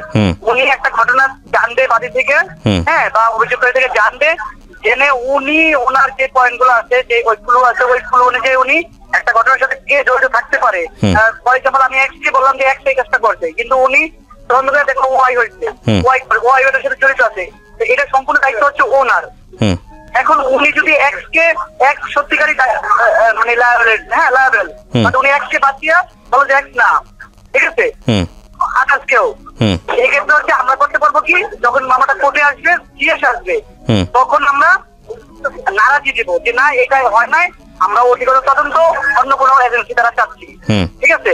এখন এই মামলার যে মূল, আমি বলি মামলা সম্পর্কে আমি জানি যতটুকু বলি, মামলার মেন কাহিনী হচ্ছে কি আয়ু বায়েস, আসেন বলতে আয়ু বায়েস। এখন আয়ু অনলি ওই যে আব্দুর রব যে অ্যারেস্ট হয়েছে, হ্যাঁ, ওনার শুধু আলামত জিনে টেস্ট করতেছে ইয়ের সাথে, ওই যে ভিকটিমের কাছে যে আলামত পাইছে সেই আলামত থেকে এই শুধু ওনার ইয়েটার জন্য উনি এই কোর্টে পারমিশন চাইছে, ঠিক আছে। কোর্ট ওনাকে পারমিশন দিচ্ছে ওই ম্যাচিং করার জন্য, যেটা সাদৃশ্যতা না এই দৃশ্যতা, হ্যাঁ, এটার জন্য আদেশ দিচ্ছে। এখন এই ক্ষেত্রে যদি এক্ষেত্রে এটা হচ্ছে আয়ু যদি পায় যে না এটা অন্য কারো হাত থাকতে পারে, আয়ু অন্য আরেকজনকে সেটা করতে পারে বা তাকে সেই মামলায় জড়িত করতে পারে, তার সম্পর্কে সে জানতে পারে, সেক্ষেত্রে আমরা আমাদের বেশি কিছু আমরা পাই, আমাদের ওরকম কিছু থাকে না। না, কিন্তু আমি যতটুকু জানি যে প্রাথমিক তদন্তে উনি যেভাবে ইনভেস্টিগেট করছেন সেখানে যদি আপনাদের সে থাকে সেটা আপনার নারাজি দিয়ে আবার কোর্টে সেটা পেশ করতে পারেন, তাই তো? হ্যাঁ, আমরা সেটা আবার বলতে পারবো যে না এটা হয় না, এক্ষেত্রে আমরা চাচ্ছি না। এটা আসলে আমরা এখনই এইভাবে বলাটা উচিত হবে না, কারণ যেহেতু চাষিটা এখনো আসেনি, সুতরাং এখনই নারাজি পোষণ। সালমা অনেক কিছু বলে, আর একটা আয়ু চাইলেই তার মন গড়া হবে একদম, যেখানে ভিকটিম থেকে ধর্ষণের আলামত পাওয়া গেছে মেডিকেলে। Right right. এক্ষেত্রে আয়ু চাইলেই একটা মামলার ধারা কমায় দিয়া বা কায়দা দিয়ে করতে পারবে না, মন গড়া রিপোর্ট দিতে পারবে না। উনি ভিকটিম, এই জন্য ওনার ভিতরে একটা আতঙ্ক কাজ করতেছে, হায় বুঝি আমাকে এইভাবে শেষ করে দিবে, আমাকে এইভাবে ঠকাই দিবে, থাকা আতঙ্ক ওনার ভিতরে কাজ করতেছে। Right right right. আমরা যারা মিডিয়া দিবা, আমরা যারা এইখানে এগুলা হেল্প করতেছে, তাদের আমাদের বেশি খুব আতঙ্ক হলে চলবে না, আমাদের তাকে সান্ত্বনা দিয়ে রাখতে হবে। রাইট। আরেকটা বিষয় আমি আপনাদের কাছ থেকে একটু জানতে পারি কিনা, সেটা হচ্ছে এই ধরনের মামলাতে ওনার তো নিজের কোনো অ্যাবিলিটি নাই, মানে সেই অর্থে ইকোনমিক কোনো অ্যাবিলিটি নাই, সেক্ষেত্রে আপনারা কিভাবে সহযোগিতা করছেন? মানে ওনার তো সেই অর্থে তেমন একটা ইকোনমিক অ্যাবিলিটি নাই, মানে আমি তো আপনারা কিভাবে সহযোগিতা করছেন আসলে এই জায়গাটা থেকে? কারণ আপনাদের নিজেরা তো এখানে প্রফেশনাল, রাইট? আমাদের সিনিয়ররা এক জায়গায় একটা হিয়ারিং এ গেলে মানে থাকে, হ্যাঁ, সেক্ষেত্রে আমরা ওনাকে ওরকম চাই না, উনি চা দেয় আপনার সাথে চা দেয়, উনি যেটা দিচ্ছেন বা দিতে পারতেছে আমরা সেটাই ওনার থেকে নিচ্ছি, আমরা কোনো কিছু নিচ্ছি না ওনার কাছ থেকে। আমি একটা বিষয় একটু আপনার কাছ থেকে জানতে চাই, সেটা হচ্ছে যেহেতু আপনি লয়ার, এই মামলায় যে ধারাটা আছে, হ্যাঁ, এই মামলায় যে ধারাটা দেয়া হয়েছে সেই ধারার সর্বোচ্চ শাস্তি কি হতে পারে? আমি একটু আমাদের লিসনার যারা আছেন, মানে এটা যদি প্রমাণ হয় তাহলে মৃত্যুদণ্ড হয়ে যাবে, তাই তো আসামির? হ্যাঁ, এটা মৃত্যুদণ্ড। আপনি প্রমাণ হয়ে আসলে আপনার বিচারকের কাছে যদি আপনি সাক্ষী প্রমাণ দিয়ে সম্পূর্ণ প্রমাণ করতে পারেন,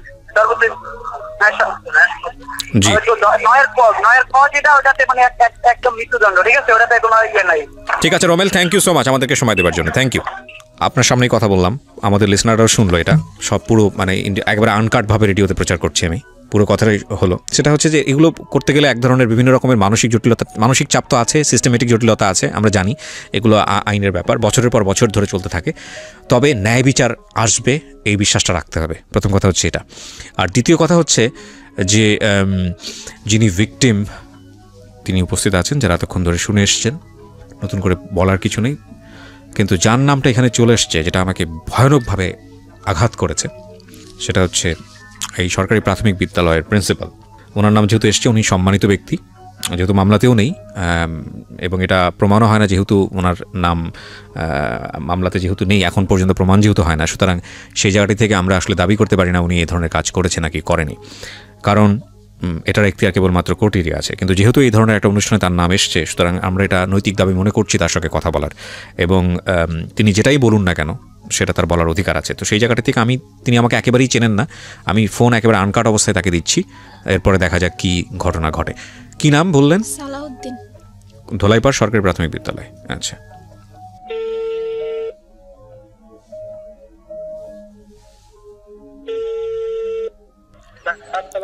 জি আসসালামু আলাইকুম সালাউদ্দিন সাহেব, আমি আর.জি. কিবরিয়া বলছি ঢাকা এফএম থেকে।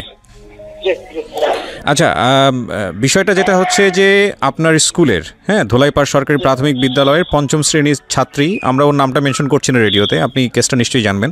ওনার মা যে অভিযোগটা করেছে এবং এটার একটা মামলাও হয়েছে, এখানে প্রসঙ্গত বলে রাখি যে মামলায় আসলে মামলার যে এজাহার সেখানে আপনার কোনো নাম নাই। ওরা যে স্টোরিটা এখানে এসে বলেছে এই মুহূর্তে, তো সেই জায়গাটায় আমরা দেখতে পাচ্ছি যে ভিকটিম যে মানে আপনার ছাত্রী যে, হ্যাঁ, সে এক অর্থে আপনিও জড়িত এরকম একটা কথা বলছে। এখানে আসলে আপনার কি বলার আছে? আমি এখানে ডিউ রেসপেক্ট বলে রাখি যে যেহেতু আপনার নামটা এখানে আসেনি, সুতরাং এখানে আপনার বক্তব্যটাও প্রাসঙ্গিক হয়ে যায়, সেই জন্যই আপনাকে ফোন দেয়া। আর আপনি যেহেতু স্কুলের প্রধান শিক্ষক, সেই রেসপেক্টটা আমাদের কোনো অংশেই কমতি নাই। সো আপনার আসলে কি বলার আছে বিষয়টা নিয়ে, বা আপনি কতটুকু জানেন? দায়িত্বের জায়গা থেকে তো আপনারও কিছু না কিছু করার ছিল, কি হয়েছে আসলে আমাদেরকে যদি বলতেন। আপনাকে ধন্যবাদ জানাই, বলতেছি যে এটা স্কুলের একটা বাইরের ঘটনা ছিল, ঠিক আছে? স্কুলের বাইরের ঘটনা? স্কুলের বাইরের ঘটনা। এবং শ্যামপুর থানায় যখন এটার মামলা হয়েছে, শ্যামপুর থানার থেকে এটা তদন্ত হয়েছে, এরপরে তদন্ত হয়ে এটা আবার আপনার ইয়েতে গেছে শেরগা থানা। আচ্ছা, ভিকটিম সাপোর্টার যেটা আছে। আচ্ছা, ভিকটিম সাপোর্ট সেন্টার থেকে তো আপনাকেও ডাকা হয়েছিল, আমরা যতটুকু জানি। হ্যাঁ হ্যাঁ হ্যাঁ, আমি গিয়েছিলাম এবং ওইখান থেকে ওরা আসছিল, তদন্ত আসছিল।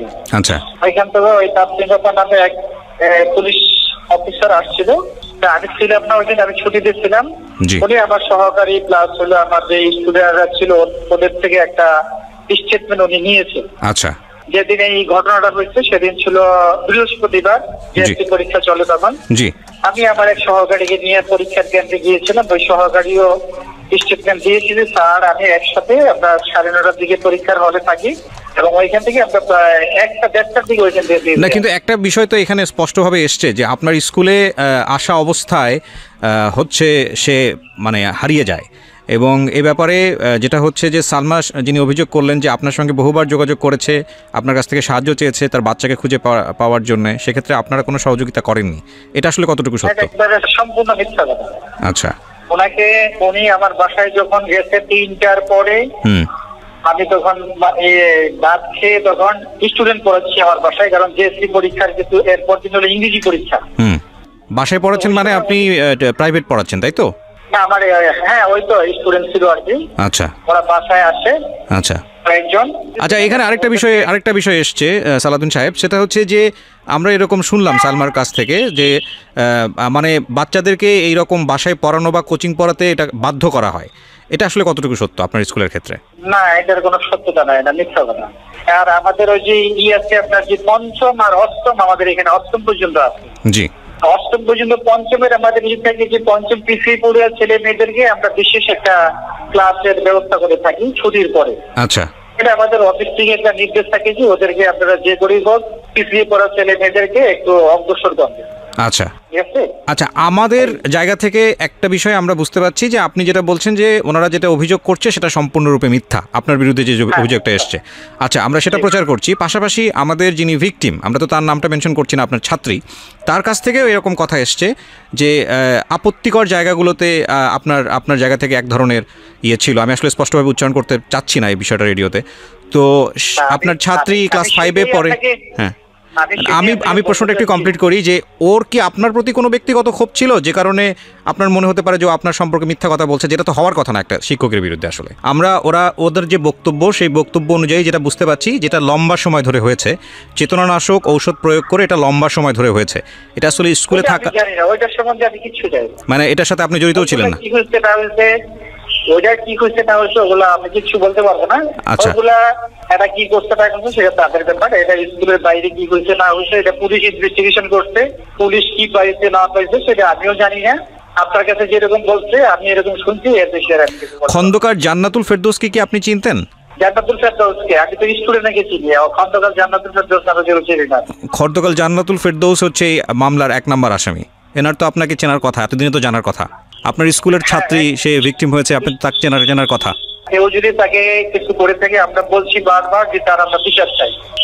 আমরা এলাকাবাসী এটা নিয়ে অনেক মিটিং করছি, আমার স্কুলে কমিশনারের সাথে আমি আলাপ করছি, আমাদের যে স্থানীয় কমিশনার আবু ভাই তার সাথে আমি আলাপ করছি, আমাদের স্থানীয় এমপি সঞ্জিতা তার সাথে এই ব্যাপারটা নিয়ে আলাপ করেছি এবং লোকাল যত লোক আছে সবার সাথে আলাপ করছি এই ব্যাপারটা নিয়ে যে আমরা কি করতে পারি। না, অফকোর্স এটা আমরাও সেটাও চাই। কিন্তু আপনার স্কুল থেকে তো ভিকটিম মানে আপনার ছাত্রী সে চলে গেল, স্কুল থেকে বের হয়ে অন্য একটা স্কুলে ভর্তি হয়েছে। আপনারা কি চাইলে তাকে নিরাপত্তা দিয়ে স্কুলে রাখতে পারতেন না, বা এই ব্যাপারে আপনাদের স্টেটমেন্ট আসলে কি ছিল? আপনার ছাত্রী যে ভিকটিম সে তো আপনার স্কুলে এখন আর পড়ছে না, সেখান থেকে অন্য একটা স্কুলে চলে গেছে আমরা যতদূর জানি। সে তো পরীক্ষাই দেয় না, সেটা কি আমার থেকে অ্যাডমিট নিয়ে গেল, সে পরীক্ষা দিবে, একবার সে পরীক্ষাই দেয় না। পরীক্ষা তো সে দিতে পারে নাই, দেয় নাই না, পরীক্ষা সে দিতে পারে নাই। আপনি বোধহয় খোঁজ খবর রাখেন না? না, আমি তারে পরে ফোন দিচ্ছি যেদিন তার মা এসে আমার থেকে অ্যাডমিটটা নিয়ে গেল। আমি বললাম যে ওটা পরীক্ষার হলে পারেন, কারণ আমরা কিন্তু পরীক্ষার হলে থাকি না, আমরা থাকি অন্য জায়গায়। পরীক্ষার দিনও আমি ফোন দিচ্ছি তারে, যখন হলের থেকে ফোন দিচ্ছি যে আপনার এই স্টুডেন্ট আসছেন, তখনও তার আমি ফোন দিচ্ছি। সে আমাকে অকথ্য ভাষায় গালিগালাজ করে ফেরাই যাচ্ছে। এটা আপনাকে গালিগালাজ কেন করেছে? আমি জানি না সে কেন করছে। একটা মানুষকে কারণ ছাড়া অকথ্য ভাষায় গালিগালাজ করলে আপনি কোনো স্টেপ নিলেন না? আমি কি নেবো তার কিছু, আমার দরকার নাই তো। না, কিন্তু আপনি তো স্কুলের প্রধান শিক্ষক, আপনার সঙ্গে এই স্কুলের ইমেজ জড়িত।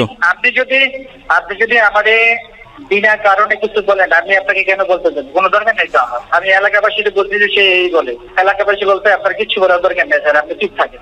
আমি যতটুকু সাহায্য করতে পারে সে সেটা জানে। আমি তাহলে এখানে স্থানীয় পোলাপাইন দ্বারা খোঁজার অনেক ব্যবস্থা করছি। আপনি স্থানীয় পোলাপান দ্বারা খোঁজার ব্যবস্থা করেছেন, বিষয়টা আমি বুঝলাম না, মানে এটা একটু যদি পরিষ্কার করতেন। না, সে যখন বলছে যে আমার সে পায় না, তখন বলছি যে ওদেরকে দেখো সম্ভাব্য কোনো জায়গায় সে থাকতে পারে কিনা। এই ধরনের এলাকার কিছু ছেলে মেয়েদেরকে আমি তার সাথে নিয়েই বলছি যে দেখো বাবা তোমরা। আপনি এলাকার ছেলে মেয়েদের কাছে কেন যাবেন? আপনি স্কুলের একজন দায়িত্বপ্রাপ্ত ব্যক্তি, আপনি যাবেন পুলিশের কাছে। পুলিশের কাছে তো রাত্রে গেছি আমরা। না, আপনি এলাকার ছেলে মেয়েদেরকে, এলাকার ছেলে মেয়ে কাদেরকে খোঁজের জন্য পাঠিয়েছেন? ওই মেয়েকে যে একবার আরেকটা ছেলের সাথে ধরে আনছিল ওই ছেলে, এবং আরো কয়েকটা মিলাই এসেছি না, ওদেরকে আমরা পাঠাই। আচ্ছা, ওই মেয়েকে আরেকবার ধরে নিয়ে আসা হয়েছিল কোন একটা ছেলের সঙ্গে, আপনি সেটাই বলতে চাচ্ছেন? তো এটা আপনি নিশ্চিত? এটা নিশ্চিত, এটা পুলিশ সহ ছিল। তো পুলিশ সহ দশে পুলিশের খবর দিয়ে আনছি আমরা। আচ্ছা, পুলিশ আইসা পরে এটা মীমাংসা করছে। এটা কবে স্টেটমেন্ট দিয়ে গেছে? ওকে, এটা কবে নাগাদ হয়েছিল? এটা এর ঘটনার কত সম্ভবত মাস খানেক বা মাস দুই আগে হইতে পারে। সেই সময় আপনার স্কুল থেকে কি স্টেটমেন্ট নিয়েছিলেন? আমরা তো পুলিশের সাথে পুলিশের কাছে দিয়ে দিই। 1 মাস আগে? 1-2 মাস আগে হবে, আমার সঠিক ডেটটা মনে নেই। আচ্ছা, পুলিশের কাছে আপনারা দিয়েছিলেন। ওকে, ঠিক আছে। আমি আসলে প্রাসঙ্গিকভাবে যেহেতু আপনার কথা এসছে সে কারণে আপনাকে জিজ্ঞেস করলাম। এবং আমরা আসলে কাউকেই অ্যাকিউজ করছি না আমাদের এই অনুষ্ঠানে। আমরা চাচ্ছি যে একটা তদন্ত হোক এবং তদন্তে যারা আসলে দোষী তাদের বিচার হোক, সেটা যেই হতে পারে। আর এই সমস্যাটা আমাদের সমাজে এখন বিভিন্ন অ্যাঙ্গেল থেকে বিভিন্ন জায়গা থেকে আসছে এবং এটা খুব মানে ভাইরাল আকারে ছড়িয়ে পড়ছে এই ধর্ষণের বিষয়গুলো। আমরা চাই যে প্রত্যেকে এখানে সঠিক ভূমিকা রাখুক। এবং আপনি যেহেতু স্কুলের প্রধান শিক্ষক, আপনার দায়িত্বটাও অনেক বড় এবং আমরা বিশ্বাস করি যে আপনার এখানে সম্পৃক্ততা ছিল না, কিন্তু সেটা আসলে বিশ্বাসের উপর নির্ভর করে না, সেটা প্রমাণ করবে আসলে আদালত। সো আপনাকে অনেক ধন্যবাদ, আপনি সময় দিলেন আমাদেরকে। Thank you. তো আমি যেটা বলছিলাম যে আপনার মেয়েকে আমি যেভাবে দেখতে পাচ্ছি তো মৃত, আমার কাছে মনে হচ্ছে যে মানে এর মধ্যে আবার ঘটনা হয়েছিল। কি ঘটনা? ওই থানায় নিয়েছে, আবার ওই মেডিকেলের রিপোর্ট আইসা থানায় নিয়েছে রে। ওই ডিসি এই ডিউটি অফিসার নিয়ে দমকাইছে, আগের কথা বাদ, আবার আজমে দমকাইছে, আবার আমি দমকাইছি, কইছি তুমি গেছো কাগো বাসায় তোমার। এবার আমি ওর সাথে কথা বলবো, আপনারা কেউ কোনো ইন্টারাপ্ট করবেন না। গলায় দড়ি দিতে গেছে। আচ্ছা দেন, ওকে দেন, এটা দেন, মাইক্রোফোন দেন। তুমি আমার সঙ্গে কথা বলো 2 মিনিট। হ্যাঁ, সব কিছু ভুলে যাও। আমি জানি যে ঘটনা তোমার সঙ্গে ঘটেছে সেটার জন্য আল্লাহ কাউকে ক্ষমা করবে না। প্রথম কথা হচ্ছে এইটা, কারণ তুমি এখানে নিরপরাধ, তুমি জানো না যে তোমার সাথে কত ভয়ানক ঘটনা ঘটেছে। কিন্তু আমরা সবাই তোমার সাথে আছি। লাখ লাখ মানুষ তোমাকে শুনতেছে, পৃথিবীতে খারাপ মানুষের সংখ্যা বেশি না। হ্যাঁ, লক্ষ লক্ষ মানুষ তোমাকে শুনতেছে, সবাই তোমার জন্য দোয়া করবে আজকে রাতে। সুতরাং তোমার জীবন ভালো হবে, এটা তুমি নিশ্চিত ধরে নিতে পারো। আমি মন থেকে তোমার জন্য দোয়া করি। টেনশন করার কোনো কারণ নেই। জীবন এমন না যে এর একটা ঘটনার কারণেই থেমে যাবে। যারা অপরাধ করেছে, তুমি তো শুনলাই তোমার লয়ার কি বললো। এবং একটা সবচেয়ে বড় জিনিস যেটা, আপনাদের ঢাকা মেডিকেল থেকে যে রিপোর্টটা এসছে, যেটা বলা হলো, সেখানে কিন্তু প্রমাণ আছে যে ও রেপড। তার মানে এটা পুলিশের দায়িত্ব এটা খুঁজে বের করা যে কীভাবে এটা হলো। এটা পুলিশ যদি কোনো কারণে চার্জশিটের এদিক ওদিকেও কোনো কিছু হয়ে যায় যেটা আপনাদের মনোভূত হচ্ছে না, তার মানে এটাকে কোর্ট থেকে এটা ওকে করার কোনো সুযোগ নাই। সুতরাং আপনাদের আস্থা রাখতে হবে। কিন্তু আমি তোমাকে এই সব জিনিসের নিতেই চাই না, কারণ তুমি ক্লাস 5-এ পড়া একটা মেয়ে, তুমি এগুলা কিছু বুঝবা না। দুনিয়ার এত ভয়ানক জিনিস তোমার জীবনটাকে নষ্ট করে দিক, শেষ করে দিক, তোমাকে একেবারে এফোর করে দিক। আমি জানো না, আমি 2-2.5 ঘন্টা শুনতেছি, আমি ভারী হয়ে গেছি অনেকখানি। আমি শুধু চিন্তা করতেছি, দেখো এগুলো একটা সময় সবাই ভুলে যাবে, কিন্তু তোমার জীবনের দাগ সারা জীবন হয়তো তোমাকে সমাজ বাধ্য করবে বইয়ে বেড়ানোর জন্য। হয়তো তুমি আমার কথাগুলো বুঝতেও পারতেছ না, ভুলে যাও। তুমি আমাকে একটু বলো তো, এই তোমার সাথে এই ঘটনা ঘটার পর তোমাকে কয়বার থানায় যেতে হয়েছে এখন পর্যন্ত? অনেকবার। লেখাপড়া বন্ধ হয়ে গেছে? জি। কেন বন্ধ হলো? অনেকবার যেতে হয়েছে। যেদিন নাকি আমাকে ওসিসি থেকে ছাড়া দিয়েছে সেদিনও একদিন থানায় ছিলাম। তারপরে আবার অনেকবার ডাকাডাকি করছে, ওসি এসে জিজ্ঞাসাবাদ করছে। তারপর আবার থানায় একজন আছে, সেও জিজ্ঞাসাবাদ করছে। অনেকবার যেতে হয়েছে। লেখাপড়াটা বন্ধ করলা কেন? এটা কি তোমার মা বন্ধ করে দিয়েছে নাকি তুমি বন্ধ করে? তুমি কনসেন্ট্রেট করতে পারছো না? কি হয়েছে লেখাপড়া? তুমি তো 5-এ পরীক্ষা দেওয়ার কথা। পরীক্ষা দিতে পারিনি। যেদিন আমার পরীক্ষা ছিল সেদিন আমি করেছিলাম। কোর্টে ছিলা তুমি? জি। কোর্টকে জানাও নাই যে তোমার পরীক্ষা আজকে? না। ওই দিন কি হয়েছে? ওই যেদিন প্রথম পরীক্ষা সেদিন তো কোর্টে জবানবন্দি নিতে বললা করে। আর যেদিন পরীক্ষা সকালে, এদিন রাইতে তো আর রাইতে আমরা থানায় ওরে নিয়ে মেডিকেলতে ছাড় দিলে থানায় 1 রাত রাখে, 1 রাত থানা জমা নেয়, বুঝছেন? এটা কি মানে ক্লাস 5-এর ফাইনাল পরীক্ষার কথা বলতেছেন? হ্যাঁ, এই যে ফাইনাল গেল যে দিতে পারলো না, তো এখন 5-এ ভর্তি করছি, তো স্কুল ড্রেস বানাই দিছি। স্কুল চেঞ্জ করছেন? হ্যাঁ, ওই এলাকায় ছেড়ে দিছি আমি। এখন দোলাইপাড়া এলাকার থেকে গেছি কেন, গত মাসের 1 তারিখে গিয়ে ওই জায়গায় স্কুলে ভর্তি করছি। আমি একটু বলতে চাই, ওই মামলাটা করার পর আমাদের উপর 2বার হামলা হয়েছে। কিসের হামলা? আমরা যে দোলাইপাড়া ছিলাম যে প্রেমগলিতে, ওই বাড়িতে 12 জন পুরুষ এসেছে। দরজা মানে অনেক জোরে জোরে ই করতেছে। তারপর তোমরা এলাকা ছেড়ে দিয়েছো? তখন আমরা না, আমার আম্মু পুরা বাড়ির ভাড়াটিয়াদের ডাকছে। তখন ওই লোক কিন্তু আমার মার সাথে অনেক খারাপ খারাপ আচরণ করছে। কোন লোক এটা? ওনার নাম হলো হাত কাটা আক্তার, ওনার হাতগুলো কাটা। উনি হলো মাস্তান, একজন মাস্তান, সবাই চেনে দোলাই পারে যে মিরাজি বাগের হাত কাটা আক্তার। 12 জন পুরুষ আসছে, ভাড়াটিয়ারা সাক্ষী। তখন ও মেডিকেল, ঢাকা মেডিকেলে তখন আসছে। আমার আম্মুর সাথে অনেক খারাপ আচরণ করছে যে আপনার সাথে আমরা আলাদাভাবে কথা বলবো, এর একটা মীমাংসা হওয়া দরকার, আমরা মীমাংসার জন্য আসছি। তারপরে আমার আম্মুর সাথে সাথে আমাকে নিয়ে শ্যামপুর থানায় গেছে, একটা জিডি করছি আমরা এই ঘটনার প্রেক্ষাপটে। জি, আর ওই দিন সকালবেলাও একজন এসেছে, যে ওই যে খন্দকার জান্নাতুল ফেরদাউসের ঘরে যে একটা মেয়ে থাকে মিতু, ওই মিতু একজন লোককে নিয়ে আসছে। ওই লোক আমাদেরকে খুঁজে পায় নাই, আমরা সকালবেলা মেডিকেলে ছিলাম, তো আমাদের বাড়িওয়ালার কাছে কি না কি জিজ্ঞেস করছে, জিজ্ঞেস করার পরে চলে গেছে, আমাদেরকে পায় নাই। ওই জিডির কাগজ আমাদের কাছে আছে। তারপরে কিছুদিন আগে যে আমার আম্মু যে কোর্টে গেল, সিএম কোর্টের বাইরে, জি সিএমএম কোর্টের বাইরে আসামি পক্ষের লোকের আমার আম্মুর ওন্না ছিঁড়ে ফেলতে নিছে। আমার আম্মুর উপর মানে যখনই দেখে খারাপ কথা বলে, তারপর আমার আম্মুকে হামলা করতে চায়। কোর্টে তো ওকেও নিয়ে যেতে হয়? না ও যায় না, আমার আম্মু বাদী, আমার আম্মু যায়।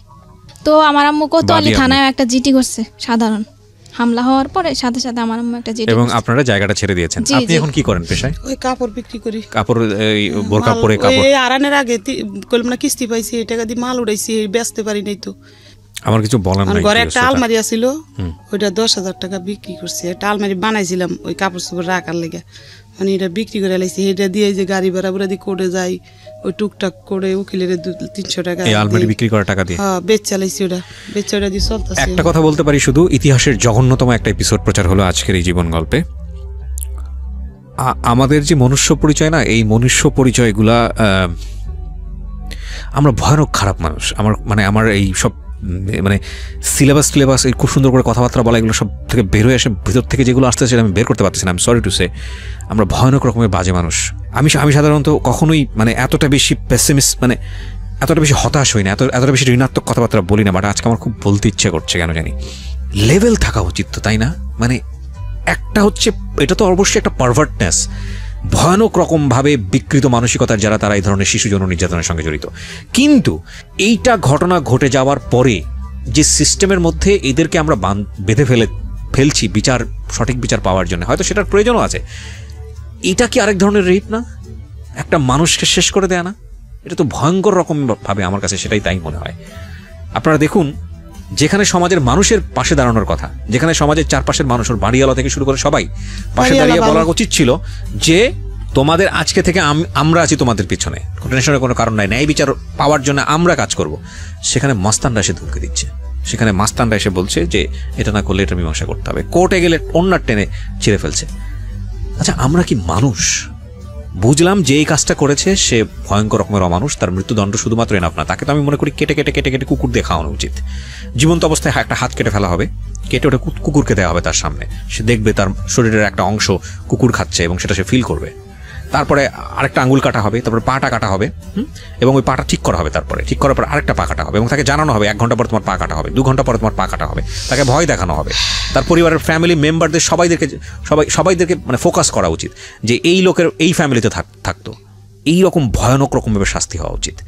ধুকে ধুকে একটা মানুষকে মারা হবে, এবং ধর্ষণের শাস্তি মৃত্যুদণ্ড, ব্যাস, দ্যাটস নট অল। মেরে ফেলা তো ফিনিশ, কয়েক মুহূর্তের হয়তো বা যন্ত্রণা, কিন্তু প্রতি মুহূর্তে এরা যা ফেস করবে সারাটা জীবন। দেখেন তো একটু চিন্তা করে, এই ফ্যামিলিতে একটা ছেলে আছে, সে তার নিজের মতো সংসার করছে, এখন ছোট্ট একটা বাচ্চা, এই 2টো মেয়ে, এবং উনি কাপড় বিক্রি করে। ওর কথা বাদই দিলাম, ওর তো বড় বোন। আমাদের সমাজের যে সামাজিকতা, আমরা কি পারবো ওকে একটা সঠিক জায়গায় পাত্রস্থ করতে? বা এই যে মেয়েটা বড় হচ্ছে, ক্লাস 5-এ যে একটা ধাক্কাটা পেলো, ও সারাটা জীবন কি ট্রমার মধ্যে থাকবে? আপনারা কি বুঝতে পারেন ওই জায়গাটা থেকে? ও কোন সাইকিয়াট্রিস্টের কাছে যাবে? ওর তো ভাত কেনারই পয়সা নাই, ও কোন সাইকিয়াট্রিস্টের কাছে যাবে? আমরা যখন গণমাধ্যমে এই একটা রেপের খবর পড়ি, আমরা যখন জানি যে একটা ছোট বাচ্চা রেপ হয়েছে, একটা ছোট বাচ্চা সেক্সুয়াল অ্যাবিউজ হয়েছে, আমরা উহু আহা করে স্ক্রল করে অন্যদিকে চলে যাই, মানে আমি ফেসবুকের কথা বলছি, শেষ। কিন্তু আমরা কি জানি একটা রেপের পর একটা ফ্যামিলিকে সারাটা জীবন রেপ সিস্টেমের মধ্যে চলতে হয়? সমাজ তাকে কীভাবে পরিমাণ রেপ করে, কীভাবে বাঁকা চোখে